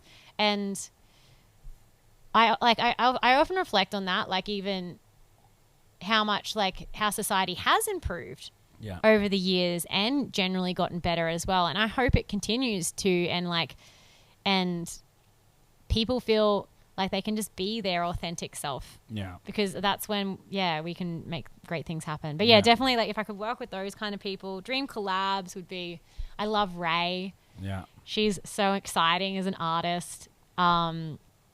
Absolutely love Dolly Parton and Shania Twain. I just love who they are as humans as well. And Dolly, like what a songwriter. Yeah, for sure. Linda Perry. Yeah. So many, eh? I could, keep listing them for so long. Yeah. But yeah, just like, I suppose that these are a lot of like my reference, like the music I love. The influences, So, yeah, for sure. People that influence you. And dead celebrity dinners. So you could pick a dead Quincy's. celeb. Yeah, Quincy. he's there for sure. It's sad that you got to say. I know. So sad. I know. I know. When I said that before, I was like, oh. He's like, you could have had a dinner with me when I was alive last week. I would have loved that. Yeah. But like, I hope he spent a lot of time with his family as He well would've, before. big time. Yeah.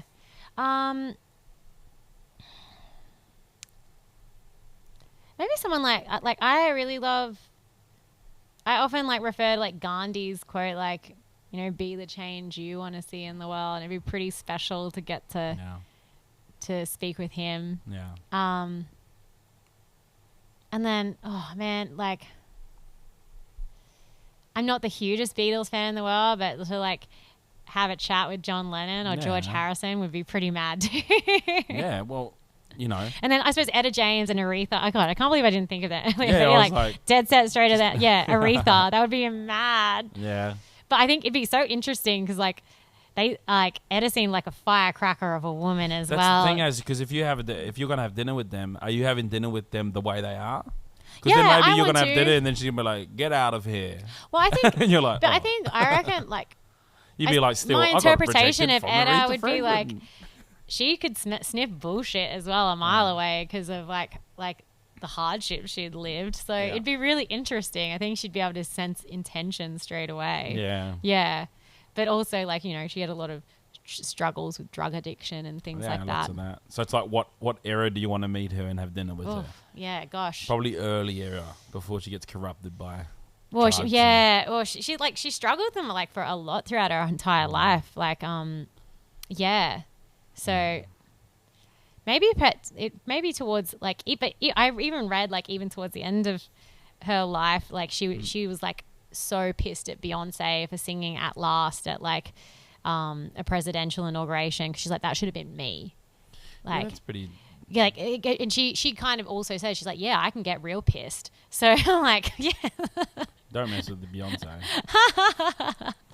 She'd take you out. Oh yes, the internet. The internet is an interesting place. So yeah, and who knows? I would not know. Yeah. And what are your thoughts on the 27 Club? Oh, the 27 Club. Gosh, What do you reckon about that? I don't know, Nah. but It's pretty crazy though. I haven't done a big deep dive into all of that, but I do think that like example, Kurt Cobain managed to channel the feeling of the collective consciousness and put it into his project. Yeah. And that's a pretty powerful thing. Like, and we saw what happened, like, and musicians do have the power to shift collective consciousness when you make that song. Like, so there's a pretty powerful thing that can potentially be very uncontrollable. I think, people need to understand that. Like, musicians have a very big power. From Bob Marley, you know, he's one of my...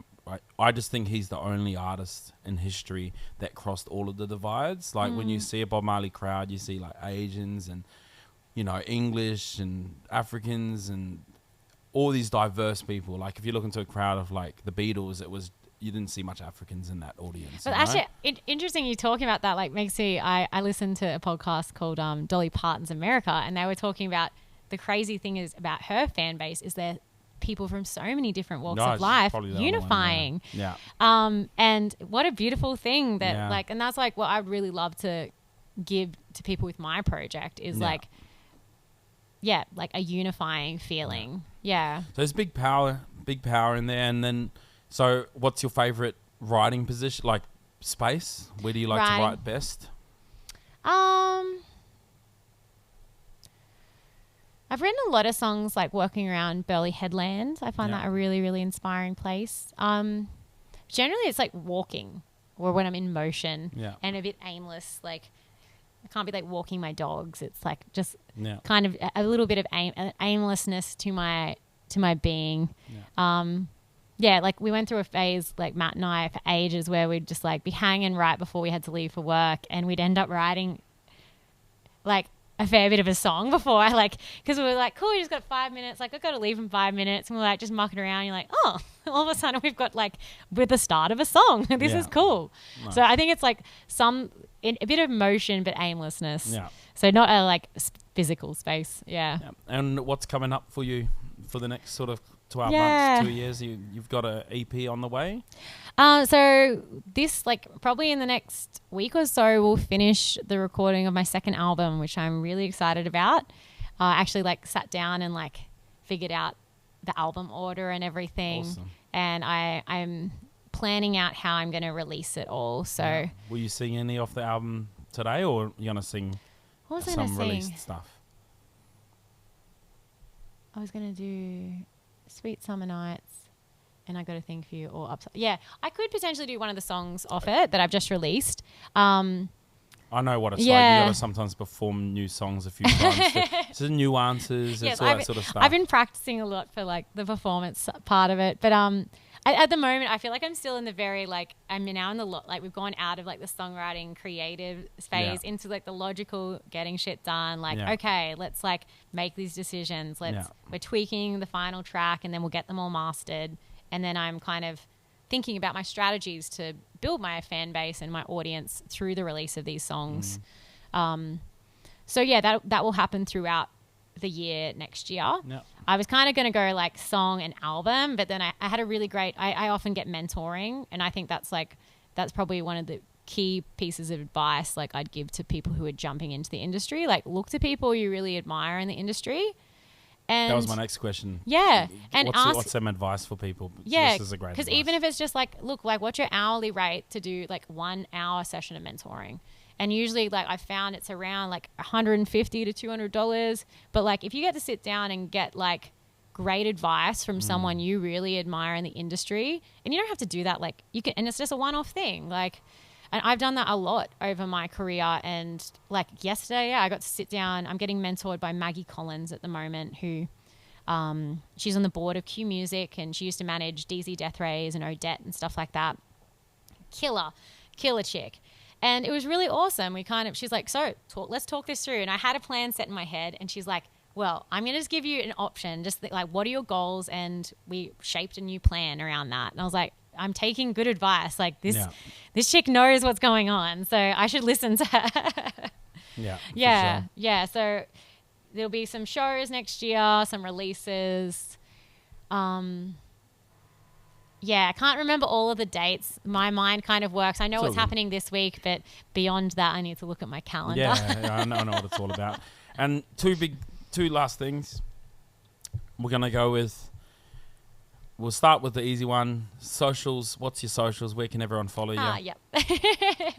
Yeah, so like anywhere on the socials at Sunny Luwe. So Sunny is spelt like a sunny day, and Luwe is spelt Luwe. Sunny Yeah. Luwe, Luwe, across all the socials, yeah? Yeah, pretty. Yeah, I should pop up. Cool. And the last big one is any misconceptions you'd like to clear up about the music industry? That can be to anyone, that can be to a fan, that can be to what people... Yeah, the music industry is not big, it's tiny. Just remember that. Don't be a dick, people. Yeah. Yeah, I think just be a nice person. Yeah, awesome. Once again, Sunny, thanks a lot for coming on here. It's getting vulnerable and real and raw. I Yeah. appreciate your time. And Thanks for having me, Joe, full and Dan, respect. and Terry, and Den Devine fan. Yeah, and we'll see you some You! time in the future. See you at a show. Yeah, see you at a show. Thanks a lot, everyone, for listening in. This is Joe, and this has been Den Devine Sessions talking music. We'll see you guys in the next episode. Peace.